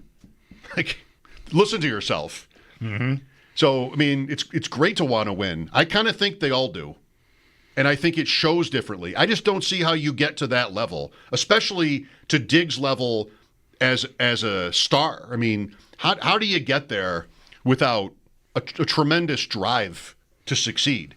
I think it's one of the most I was going to say one of the most admirable traits professional athletes have. It might even be number one, the work rate, because, to be born with the talent necessary is really, that's, good fortune. But it takes so much more than that. Mm-hmm. And I mean, I walk through the door sort of thinking of every one of them as having that piece. I was thinking about this recently for another reason, because I know I'm going to be wrong sometimes. I mean, I know there are guys who are gifted, and not everybody puts in all the work. And so it's an assumption you make it's a broad brush, and you're giving maybe some guys too much credit. But it feels safe to me. That's what I would say. I think for some I think there are guys, and I don't want to name. I've always suspected this about Mario Williams, but I don't really know it. For sure. I have a pretty hard lean that I'm right in guessing it. For some guys, I think it's just transactional. That doesn't mean that they don't do the work. Mario Williams was a superior physical specimen, and you don't just get out of bed and have that. You got to do the work. But are you doing the work because you love the game and the sport and the competition, and therefore you love the work? Or are you doing the work simply because it leads to, like, you have these physical gifts, you'd be an idiot not to use them, so use them, but it's just to put you in a position to be able to reap the rewards. It's the job. And I think it stands to reason that there would be guys that would be like that in their approach to the game. It's just, this is the career I chose. I have this gift. But I don't know. Am I burning to win? I don't know. I'm burning to make a life in this for 7 or 8 years and bank a bunch of dough and then live my life. Right. I mean, that's right. Relatively speaking, there are examples. You have to come with some passion for it, I guess. But yeah, it wouldn't be that everybody's the same. Not quite full circle to the 2010 Bills. Williams wasn't here yet as of 2010. Right. One more thing about that team, as I look at their season, every one of their games was played on Sunday at 1 o'clock. That tracks. They had no West Coast trips. Their farthest trip would have been either Kansas City or, Miami. They went to Minnesota. They went to Green Bay. They never played a game that year that was not on a Sunday at 1. How many seasons have there been where a team's every game was played on Sunday at 1? You never even go into, like, Denver. Right. Right. You got let alone primetime. Yeah, you got to have a lot of things add up there. Like, you're not good enough to rate any primetime or even the Thursday gift. Maybe this predates that. I don't even know about timelines there, where everybody kind of got a turn at a primetime game because of the new Thursday night package, and that's changed now over the years too. Mm-hmm. But so you got to be a certain level of bad, and the schedule that year has to line up that, like you said, you're not going to San Francisco or Seattle or Denver or the LA Chargers. And there's that year. There's not a game in here where they just move you to 4 o'clock. Right. There's a 425. Are we to the 425 world yet? Man. Yes, it would be rarer now because of all the primetime stuff. Or even Europe. Right. The Bills would have had Toronto by then, I think. They played in Toronto that year? 2010? Was it over by then? Man, I don't know anymore. This is just, it's a blur. And now I want to go find out. I'm gonna get this 2010 schedule. They played the here. Bears in Toronto, didn't they? Isn't this game in Toronto? They did play a Bears game that year. Yeah, 22-19 they lost. 22-19 to fall to 0-8 on my 39th birthday, as it happens. Holy cow. Yeah, no, this is Stevie Johnson. That's that year. Yep. Yeah. This is the birth of Bills Mafia is what that season ends up being. Wow. All right. Time out. Thanks, Rob. Mike Schopp and the Bulldog at 803-0550. This is WGR.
NBA for the NHL. Dallas hosts Edmonton, and the NBA, the Knicks, host the Pacers. Both contests will begin at 8 o'clock, and the road teams, the teams who can advance tonight with a win. At stake for the Oilers, it's a rematch of last year's Stanley Cup final against Florida. The Panthers ultimately took the cup in 7 games. Edmonton, though, is going to be without Zach Hyman for what is expected to be the remainder of the season. And then for the Pacers, tonight could see them get back to the NBA Finals for the first time since 2000, making it just their second time in their history. Oklahoma City clinched their place in the West last night. The Bisons were in action today. They took both games in a doubleheader against Charlotte. Back at it tomorrow, also hosting Charlotte, and that game will be at 6:30. And UB football, after finishing last season 9-4 and a Bahamas Bowl win, will begin the 2025 season on national television, Fox Sports 1, when they travel to Minnesota to take on the Golden Gophers August 28th at 8 p.m. That's your Paddock Chevrolet Sports Headlines. Paddock Chevrolet celebrating 90 years of being your hometown dealership. I'm Zach Jones for WGR Sports Radio 550.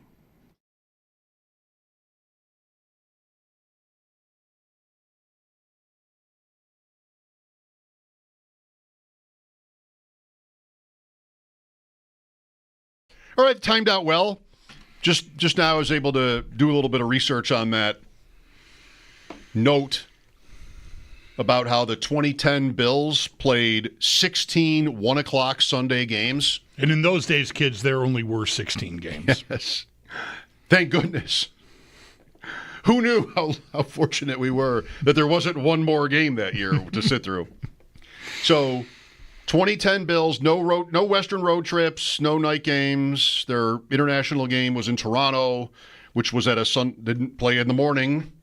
Toronto would be funny. Stay at 9 o'clock in the morning. Yeah. But, that's also the local time. Some of those games were in that series at 4 o'clock, I remember. But this one that year was 1 o'clock. And there was a night game. At least one, the Jets or the Dolphins, one of those was a night game. Yeah. Thursday night. So 16 1 o'clock games. That's happened 3 other times since the 2000 season. That's as far back as I went. The 2010 Browns, same year. And then in 2023, Atlanta and Houston. And those would have been 17-game seasons, so they wouldn't have been all their games.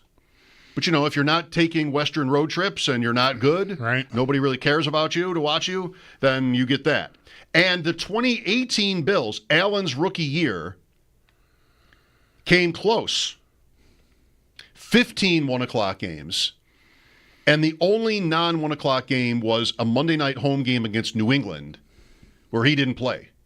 Derek Anderson would have played, right? Oh, right. He was, yeah. All right. That was a Monday night home game against New England 7 years ago. Might seem like more. Allen was on the team, though. And every other game they had that year was 1 o'clock. I don't know.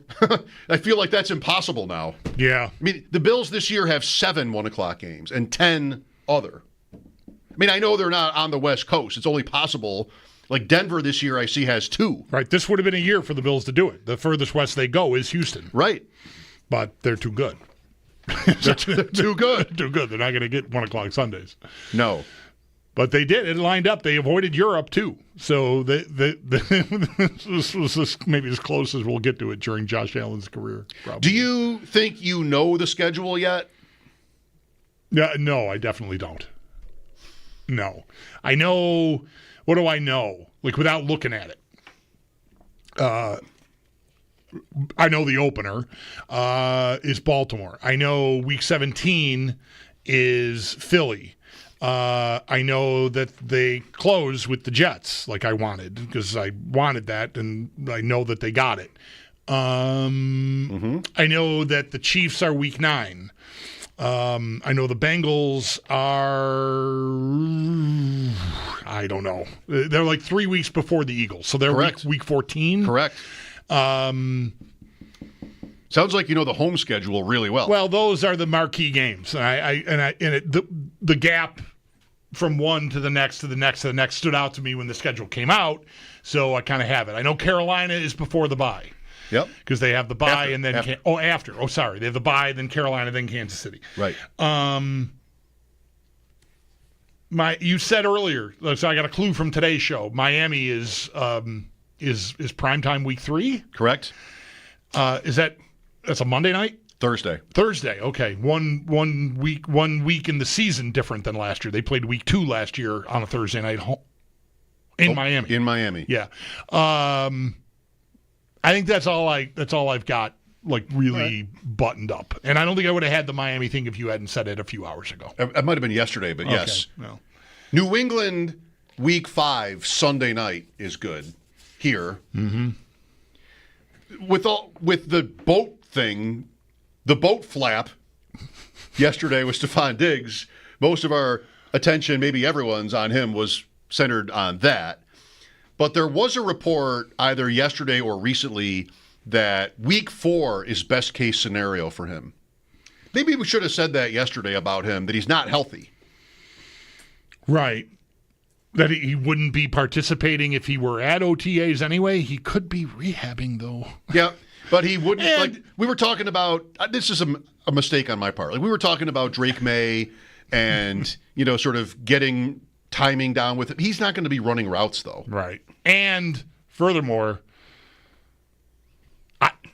the correlation you make is, he's on a boat, he's not at OTAs. There's not a timestamp on that video that I saw anyway. I don't know when that exactly was. Oh. It could have been before the OTAs even started. You know what I mean? It's not like he was on a boat with some pink powdery substance that's probably some sort of illicit drugs and flirting with all these women while he should have been practicing football.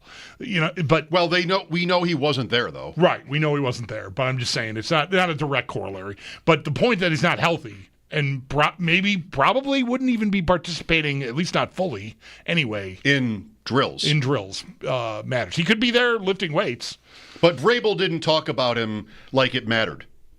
Like the injury mattered. I mean, he didn't couch Diggs' absence with he's not ready yet anyway. At least I didn't hear him say it. No, Maybe he said it, but I didn't hear him say it. Yeah. So that could end up being his first game. Week 5. Yeah. That's what they're talking about. Week 4, week 5. Yeah. New England, were we talking about them at this time yesterday, maybe? I really don't need to be doing that. But their schedule, we did this the other day. This is New England's. It's pretty cozy, isn't it? It's the second easiest in the league. The Bills are near the top. I think it's San Francisco 1, New England 2 for schedule difficulty. Pick the Patriots, okay? So let's assume no Diggs for at least the first 3 games. Okay. Home to the Raiders. Favored? That's out there, actually. I could look. Unless an injury precludes that from being posted. But the lines for every game are out there. I would want to pick a Patriots win there. I think they'd be favored at home against the Raiders week 1. Who are the Raiders? Who do the Raiders think they are being favored on the road in week 1 against anybody? Come on. I think Geno Smith. I like Geno Smith. I know. I like the Raiders. I like all of it. I can't believe they'd be favored, against too many teams. All right, so 1-0. At Miami. I'll try to be objective about this. I don't like Miami at all this year. I'm kind of bullish on New England, but I'll say loss. It's a road game in the division. Home to Pittsburgh. Win.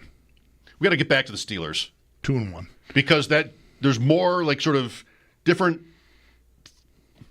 reports around Jonnu Smith. Maybe they want to trade for Jonnu Smith. There's another report they want to trade for somebody. They want to add somebody. This could be a Rodgers demand too. Yeah, well, is it Alan Lazard? or did they already do that? They have not done that. I think he is the Jets still. Yeah, you might have to trade for him because wasn't there that one report the Jets would be willing to move Alan Lazard? And this is just in so many fantasy leagues I'm in where people announce that their players are available. Why would they not be? Right. What do you think the assumption was here? Oh, you wouldn't trade anybody? Especially Alan Lazard? I don't know. I'm available to breathe today. I'm planning on doing some breathing. Before we get back to Bulldog picking the Patriots, everyone, you do not need to post in your fantasy leagues chat that you would trade a player. We already know. If you wouldn't, you're doing it wrong. We already know. All my guys are available. Okay? There, I said it. Every player on every team I have is available. You don't need me to post it. But who's your core? I don't care. The hardest guy I would have on any team to trade would be Genty right now. I made a big move to get Genty in one, and that would be almost impossible. But 99 Bulldog with the notebook, 99.9%. All right, 2-1. 2-1. Home to Carolina. 3-1. At the Bills. 3-2. At the Saints. 4-2. That's a 4:00 game, by the way. Does that change your pick? It's the corpse of the Saints. The Patriots and the Saints is at 4. Okay. At Tennessee. 5-2. Home to Cleveland. 6-2. Are we? You get the idea? You get the idea? The schedule's not that challenging. The Bills had better beat them in that Week 5 at home. Yeah. New England has, and your losses here are at the Dolphins and at the Bills. I mean, the other one's at the Dolphins. Certainly not possible. It doesn't have to. Yeah, I had to work to say that. All right, so 6-2 is New England's record in this. Yeah, that's their start version of events. Mm-hmm. Home to Atlanta. I'm going to go loss. I think the Falcons are going to be good. Okay. I'm sort of bracing for Week 6 when the Bills go there. Do I have that right? Yeah, Week 6 when they go there for the Falcons to be 4-1 or something, and the surprising Falcons against the perennial division-winning Bills. That's that game. So you want to do them next then? I'll give them a win in New England. So where am I now? Falcons will be off a bye that night. By the way. Come on, sure. 15 days. All right. 6-3. Is that where I am now? You're 6-3 at Tampa. Loss. 6-4. Home to the Jets Thursday night. 7-4. At the Bengals. 7-5. Home to the Giants on a Monday night. 8-5. Bye week. 8-5. Home to the Bills. 8-6. At the Ravens. 8-7. At the Jets. 9-7. At home to the Dolphins. 10-7. 10-7, New England, and you over in the back over here. Do you feel like you were sort of normal toward them? You tried not to be too. I don't think I bullish. was overly. I am smitten. I'm conflicted. I can't stand Vrabel, but I hold him in high regard. Part of the reason I can't stand him is I think he's excellent. So I like the coaching staff. I like the quarterback a lot. But no, I wasn't trying. I don't think I'm being a Patriot fanboy or anything. I'm trying to be honest about it, which is why I tagged them with a loss in Miami, even though I think New England's going to be better than Miami. Fair.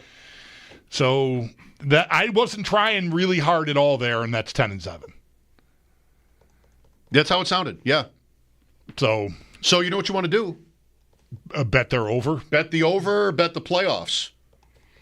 10 wins doesn't have to make it, but it usually would. Yeah. And that's with the Bills sweeping them. Right, so I'll have the tiebreaker on them if I need it. That's right. Things completely derail here, and the Bills have the same record as the Patriots. At least they've beaten them twice, at least in this scenario. Well, that's 10 wins, and I think you would take 12. You mean for the Bills? Mm-hmm. Yes, I would. I hope for better, but I would take 12. Sitting here today, I would take 12. Not a massive difference. No, it's that's an interesting race. Two. It's two different. Yeah. It's an interesting race if that's what happens. It's a good race. Yeah. The Patriots, if they get to 6-2, they'll be relevant. Mm-hmm. 803-0550 for your thoughts. Mike Schopp and the Bulldog here, WGR.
Hearing from you as we continue.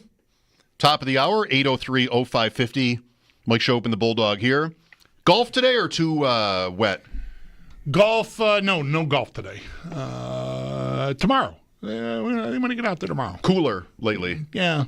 But dry. It's not supposed to rain again until Friday night into Saturday, I don't think. And I'm set up for Sunday, too. Sunday looks good. But tomorrow morning looks nice. A little cool, but still fine. I enjoyed my morning today.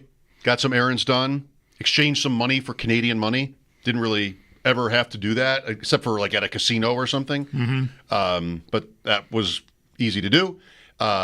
Jumped in a pug this morning.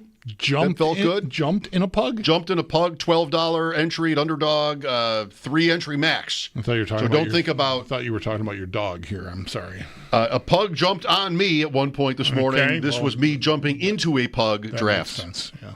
Like how that team came out? It's an Allen team. Well, then I like your chances. Provided they throw the ball.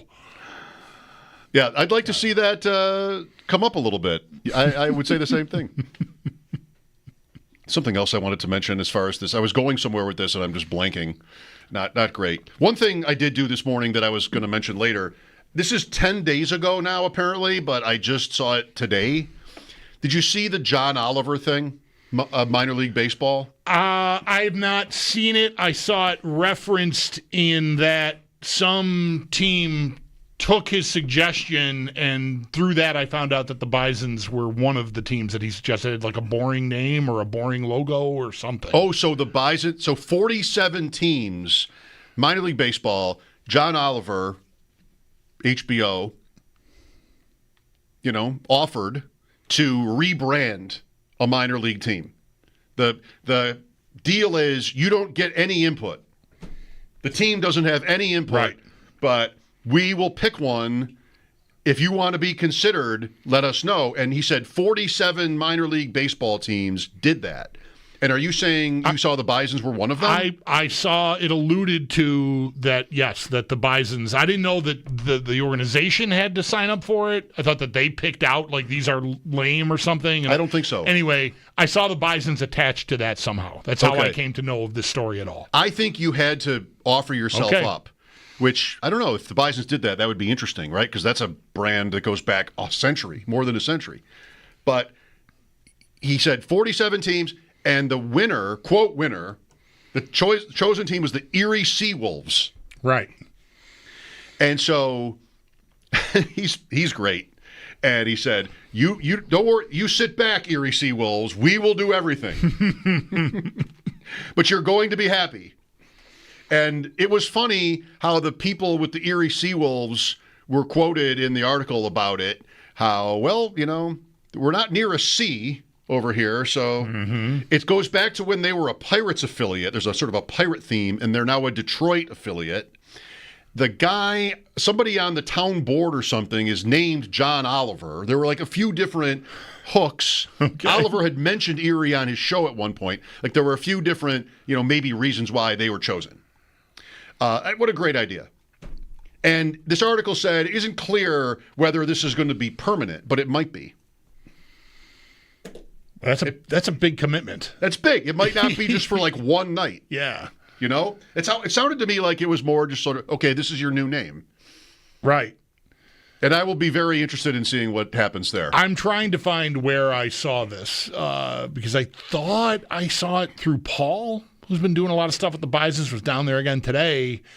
But I can't find it, which is often the case when I go looking for things during segments or even in my free time. I'm lost in the weeds here trying to find something that, maybe I buzzed past and I didn't even notice it. We'll try to find that out. We started today right after a report came out that the Steelers were talking trade with the Dolphins about tight end Jonnu Smith, who had an excellent season last year for Miami.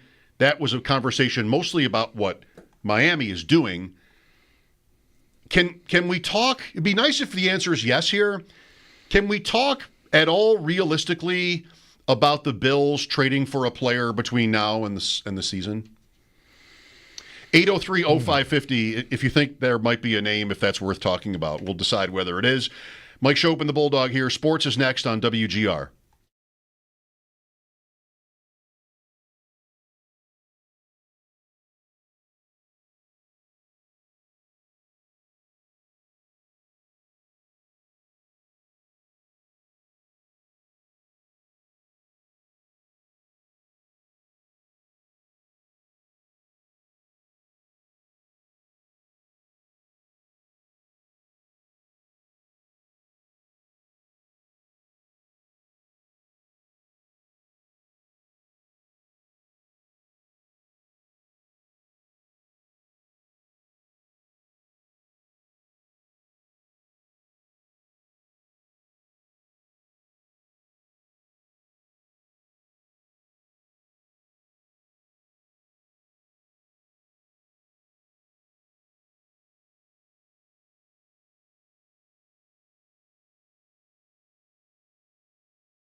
Series clinching playoff action tonight in both the NHL and the NBA. Both contests start at 8. Dallas will host Edmonton, while the Knicks will host the Pacers. The road teams, the teams that can advance tonight with a win.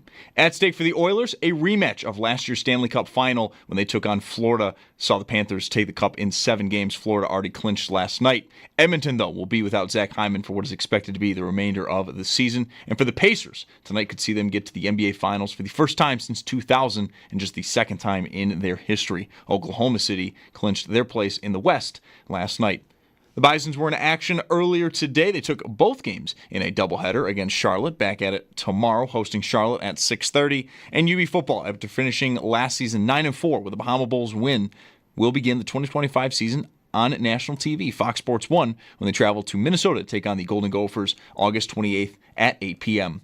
That's your Paddock Chevrolet Sports Update. Paddock Chevrolet celebrating 90 years of being your hometown dealership. I'm Zach Jones for WGR Sports Radio 550.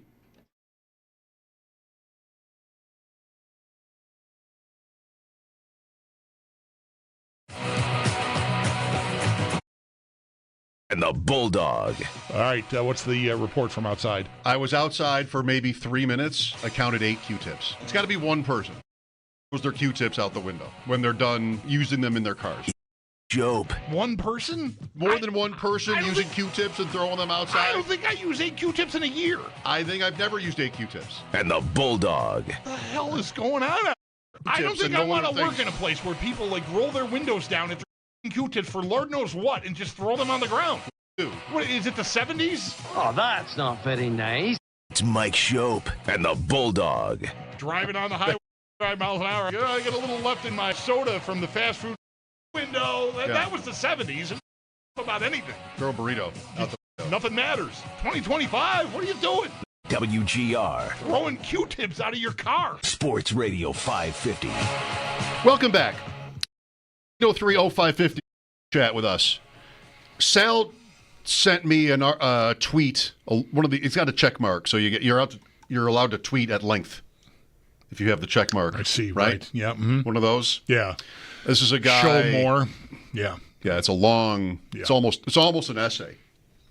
This tweet. You're asking a lot about the Dolphins. A reporter named Chris Kaufman. Sal, I think, said something like, he seems to know what's up. So maybe Sal knows him, or just is saying that. But so there's this report that they're talking about trading Jonnu Smith, and 3 hours ago we went in on that because, what might it say about Miami's plan? Why are they trading a tight end who went to the Pro Bowl? Why are they even trading Jalen Ramsey if they do? They haven't done these things yet, but the speculation is that Miami is looking to do these things. So why?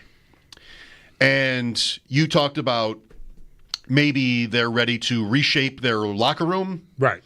Maybe there's that to talk about, to consider. I kind of wonder if they're just sort of ready to back up more along the lines of the Bills when Brandon Beane got here and, kind of how the Sabres are now. You don't want to be here, fine. Something like that. I don't know that the reputation is that bad in Miami. I don't think it's that guys don't want to be there. It might be that they like being there a little too much. If that makes sense, you know what I mean? Okay. It's why are you going to Miami? Well, it's Miami. That boat Diggs was on is in Miami. Right. I'm going to play some football, and they're going to pay me a ridiculous amount of money every week, but I'm going to do it in Miami. And maybe that is a part of the problem. This reporter, Kaufman, is talking about how he doesn't think it's tanking. I don't think it would be tanking either. It wouldn't make sense. They've got a quarterback under contract for huge money. The GM and the coach are not new at all. In fact, they're kind of at the end of their line here if they don't win. So that would be a really weird move. It would stun me if the owner went to them and said, do what you got to do. I'll give you time.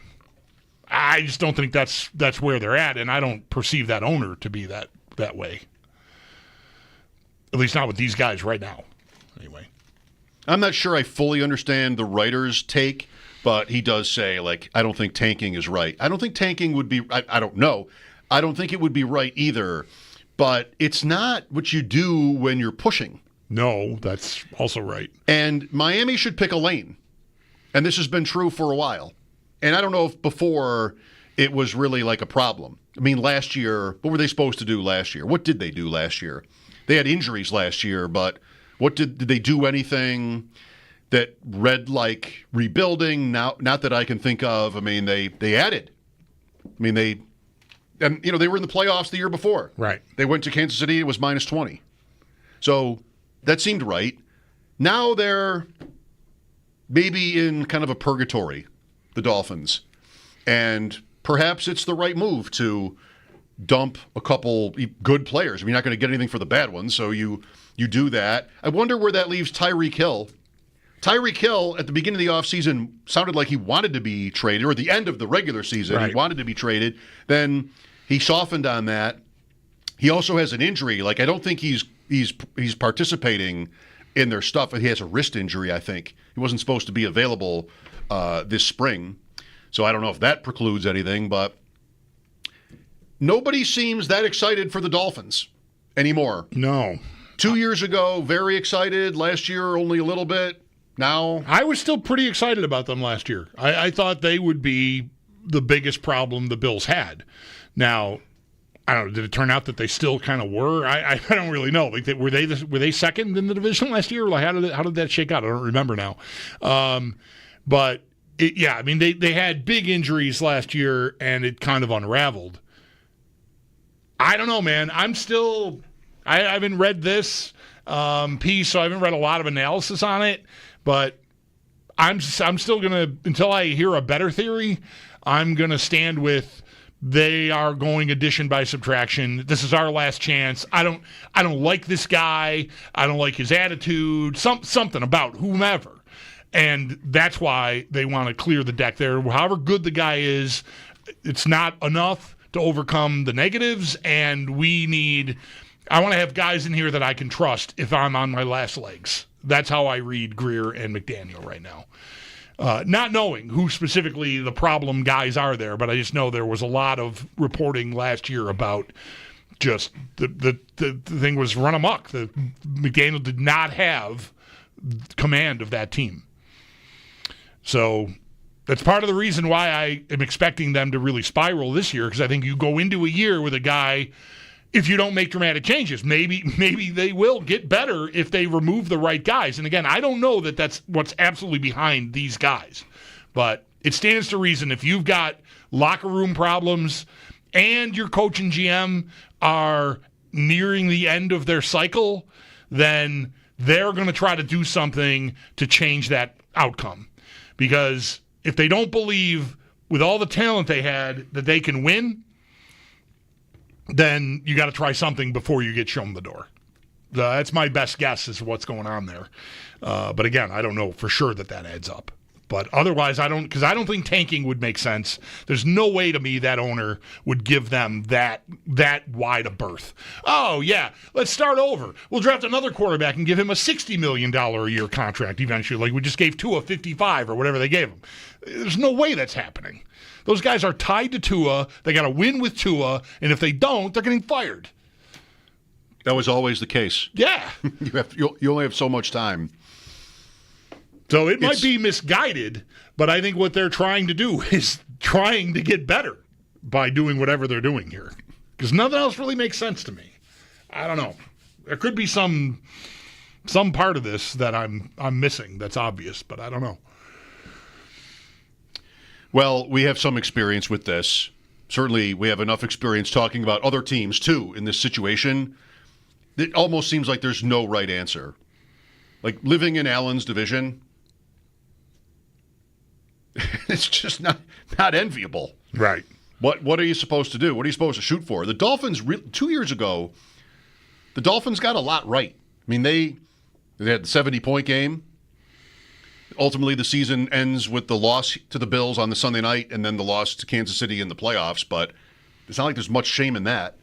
They lost enough other games. They lost the game to the Titans. They lost enough other games to cost them. But if they're, again, I'm not 100% on this, but I think at least there was this scenario that day. I think if the Dolphins had beaten the Bills in the Sunday night game, they would have played again the next week. And so what happens then? I don't remember thinking this is great for the Bills' chances to make a run if they have to go in as the 7 or the 6 or whatever that is. To visit Miami in the wild card round, yeah. But I would think that they would win because they always beat that team. They would have just lost that night. Right. I don't know. It wouldn't have seemed so bad. Miami still would have had to do a thing they have not been very good at, which is to take this team out. And they came pretty close that season to being set up to do it, but they still didn't really, they never did it. They still never had the chance to do it in the playoffs. And so what are your odds, Like, Tua is okay. Coach is okay. Team is okay. We had those teams in the drought. We had a few of those teams. The Bills weren't usually terrible. They were usually mid or just below in the hunt. Right. Every year they were in the hunt, which they were 6 and 7 or something, and then wouldn't get there. But what were you supposed to do about it? Just keep drafting quarterbacks, fine. Maybe your odds aren't great outside of round 1 ever. I mean, I liked that idea then. It was kind of fun to play with. Miami has attached themselves to a player where, now it's weird. Yeah. If you start drafting a possible replacement, that's its own. Yeah. I wonder how much of whatever, personalities, locker room divisiveness, whatever, can come from it could just be the wrong collection of guys. And a few guys more than you want go with the bad crowd, and the next thing you know, you got problems, maybe on multiple fronts. But I wonder how much of any of it is generated out of their lack of faith in Tua and the coach McDaniel to actually be able to deliver. The fact that they go on the road in that playoff game and just cannot function. These guys know they're playing in the NFL. They might have to play in some conditions that are not 80 and sunny. And time over time here, that quarterback and that coach have not been able to find a way to make it work.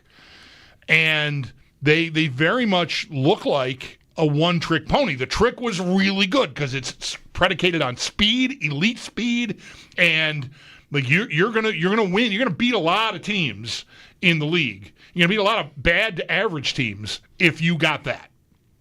But you need more, and they've never been able to find their way to more. As good as explosive as their running backs have been, they're not like plow horse. Like let's just move the pile. Type running game. It's not power. Everything about them is finesse. And maybe they're just too far in that direction, and guys just don't believe in it. We're stuck. They've committed to a guy that if it's 30 degrees, we're screwed, and my entire offense is screwed. I mean, I don't know, man. And last year, even without Tua, McDaniel, you're living in a league where guys find their ways. I mean, Stefanski with the Browns, your name here playing quarterback, they made the playoffs. Other teams have gotten through games. LaFleur with the Packers, they've gotten through while their guy was on the shelf. And last year, McDaniel, they could not do anything on offense, no matter what they tried, without Tua. And that is very negative on the coach, I think. Yeah, Green Bay won games with Malik Willis. At least a couple. I like that point. 803-0550 to join us. I thought of the other thing from this morning I was going to mention before. Oh, okay. Went to the store. How'd that work out? I love the store. Only for a few things. I like going to the store, too. I don't ever go anymore to, fill up the cart. I used to go to the big grocery every couple weeks and get, lots, $200 worth. Just the cart is full. It's going to, hey, kids, I'm coming home. I need help with the groceries. That's not $200 anymore. Yeah, I know. That's absolutely right. Plus, the cottage was a thing like that, too, where you'd buy a lot of stuff at once to take up there for weeks at a time, hopefully. Now I go to the store and it's just like, I just need like 3, 4, 5 things, and it's it's right around the corner from my house. It's an easy stop on the way home, whatever. I like going to the store too. I smile when I go to the store. By the way, you can take food across? We did. Okay. But maybe you're not allowed to? There's some... I never want to take... Because there are times where, like, last weekend I was in Canada... One of us is there like every day now, or both. Tonight it'll be both. There was a particular like fresh food store that looked good to me, but I immediately thought I'm not allowed to take that across. Whatever the gross, like you can't take fruit across. Fruit, right? I would never. I didn't do that, but I would bring meat and other things. Okay. Always, I would declare like Nexus, especially like beer. Like I would tell, like, this is what I've got. Yep. And not lie about it because I wouldn't want to get busted there because the goodbye Nexus. I always do that. So I was in the mood for some chips. And I saw Himalayan sea salt and vinegar chips. Himalayan. You know, there's a new twist on the sea salt. This happened right in front of us, and we didn't even know it. There was salt and vinegar. Mm-hmm. Then there was sea salt and vinegar. Like somebody in marketing decided it's better if it's sea salt, which maybe it's different. And now it's Himalayan sea salt and vinegar. It just keeps getting higher. Now we need that. Is that do you think about is that actually a selling point? Mountain sea salt. Okay. That seems like a lot of work for chips. Yeah. This feels, what this feels like to me? Didn't we just recently talk about how during our lifetimes, the seats at sporting events, venues, stadiums, arenas have all, like baseball, like everything is a box, everything is a loge something, and really it's just like the crappiest seat in the house, but it has a nice title. So when you look at it online, you think, oh, this has got to be this is probably pretty nice. No. It's not really, it just has a nicer name. That's what Himalayan sea salt sounds like to me. Is it really Himalayan? How hard are you trying? Is it really Himalayan? How can I authenticate this? Where in the Himalayas did this come from? Can you give me the name of a Sherpa? I'm going to need some more information here. I don't need it in the first place, Himalayan. Right. Who does? I mean, it's not top chip anyway. Salt and vinegar, I like that they exist once in a while. Yeah. If you see them out in a bowl at a party or something, okay. But I'm never buying even if it is Himalayan, the salt and vinegar chip. I will occasionally buy a sea salt, cracked pepper. That's another one. Yeah, right. Cracked pepper. That's new. Sea salt and cracked pepper. It's not pepper, it's cracked pepper. Right. Which, it's all cracked. The pepper. It is eventually cracked. Yeah, you're not getting whole kernels of pepper. Are they called kernels? You're not getting like I don't know. Whole whatever. A whole piece. The kind of giant pieces. Yeah, pieces the kind that are in the grinder that you grind up for fresh pepper on your dinner. That wouldn't work on a chip. Cracked pepper. They're all cracked to begin with. There's no such thing as a chip with uncracked pepper. No. It would roll off. It was just pepper. Now it's cracked pepper. Like, hey, have some chips with some pepper-flavored ball bearings on them. Do you have the different colors of pepper at home? White. I have white pepper, pink, Himalayan pepper. We've got some pink. We're back to the Himalayas. We've got some pink salt, I think. Pink salt. I don't know about pink pepper. I think I have both. We have white. I've seen white. And green peppercorns? I have green peppercorns. Oh, yeah? Yeah. I haven't seen that. They're really old, but I don't sure know. Recipes, they're not just moldy? I don't know, but they're not green because they were originally moldy. Okay, the label says green? Yes. Okay. But the recipe never calls for green peppercorns. I've never heard of that. Yeah. You really have to be in deep. Yeah. I think. Maybe I should just experiment. Maybe you should Google recipes with green peppercorn. Maybe. Use that stuff up. Don't be wasteful. Maybe you're right. You have it in the house. I have it in the house. By the way, I didn't even ask you. We didn't get to it. Do you think talking about trading for players is worth doing in the next 2 months? I think almost anything is worth doing. Do I think it's realistic? Listen to the conversation we just had. Yeah. I mean, you can't talk about NFL trades? I'm going to stand on this peppercorn conversation.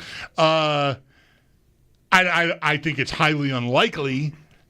So I don't think it's very realistic. But, I also don't think it's very realistic to think that Mitch Marner is going to choose the Buffalo Sabres for his next NHL team. But I do like I think it's an interesting theoretical, kind of thought experiment for fans.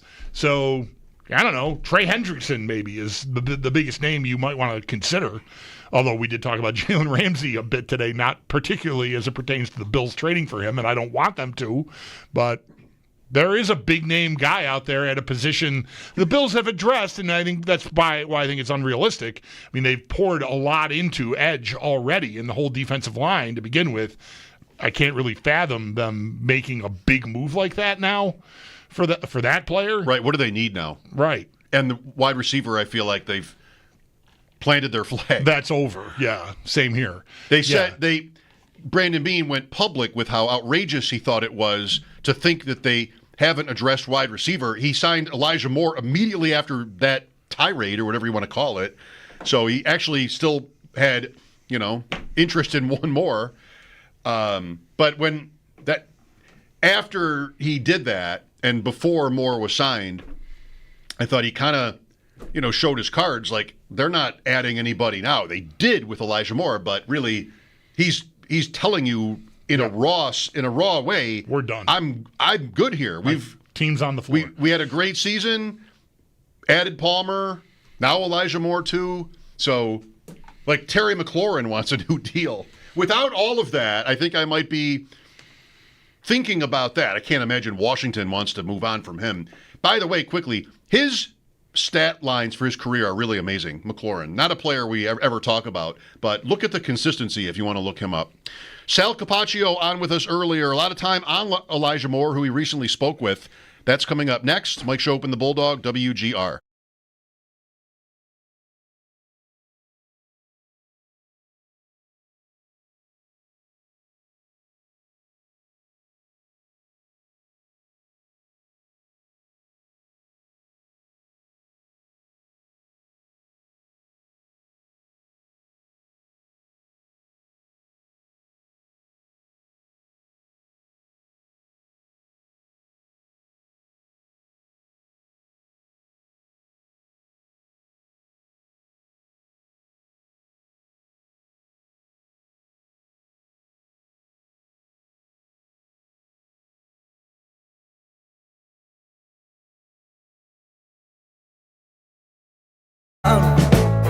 Fella stopped me on the street last night, said everything's alright.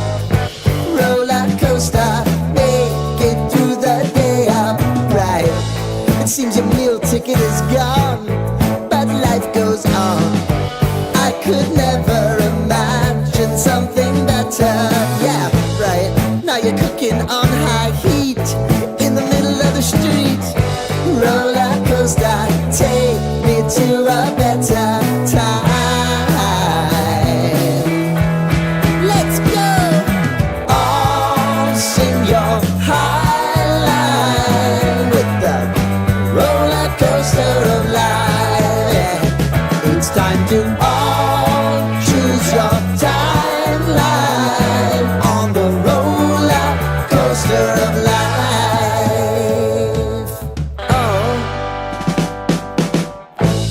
You seem to easily forget how to place your bet. When everyday life gets you down, you gotta steal the crown. Got to own it.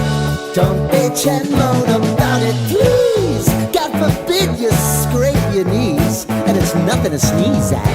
Oh, I've told you over and over again. You gotta get both hands around it and make your own plans. Roller coaster, it's taking over, it's about time.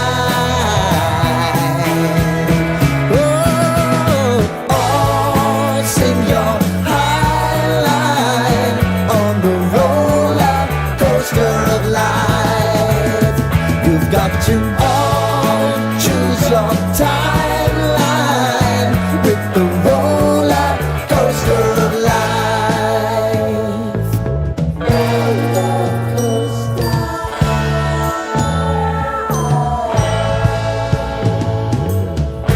I want to go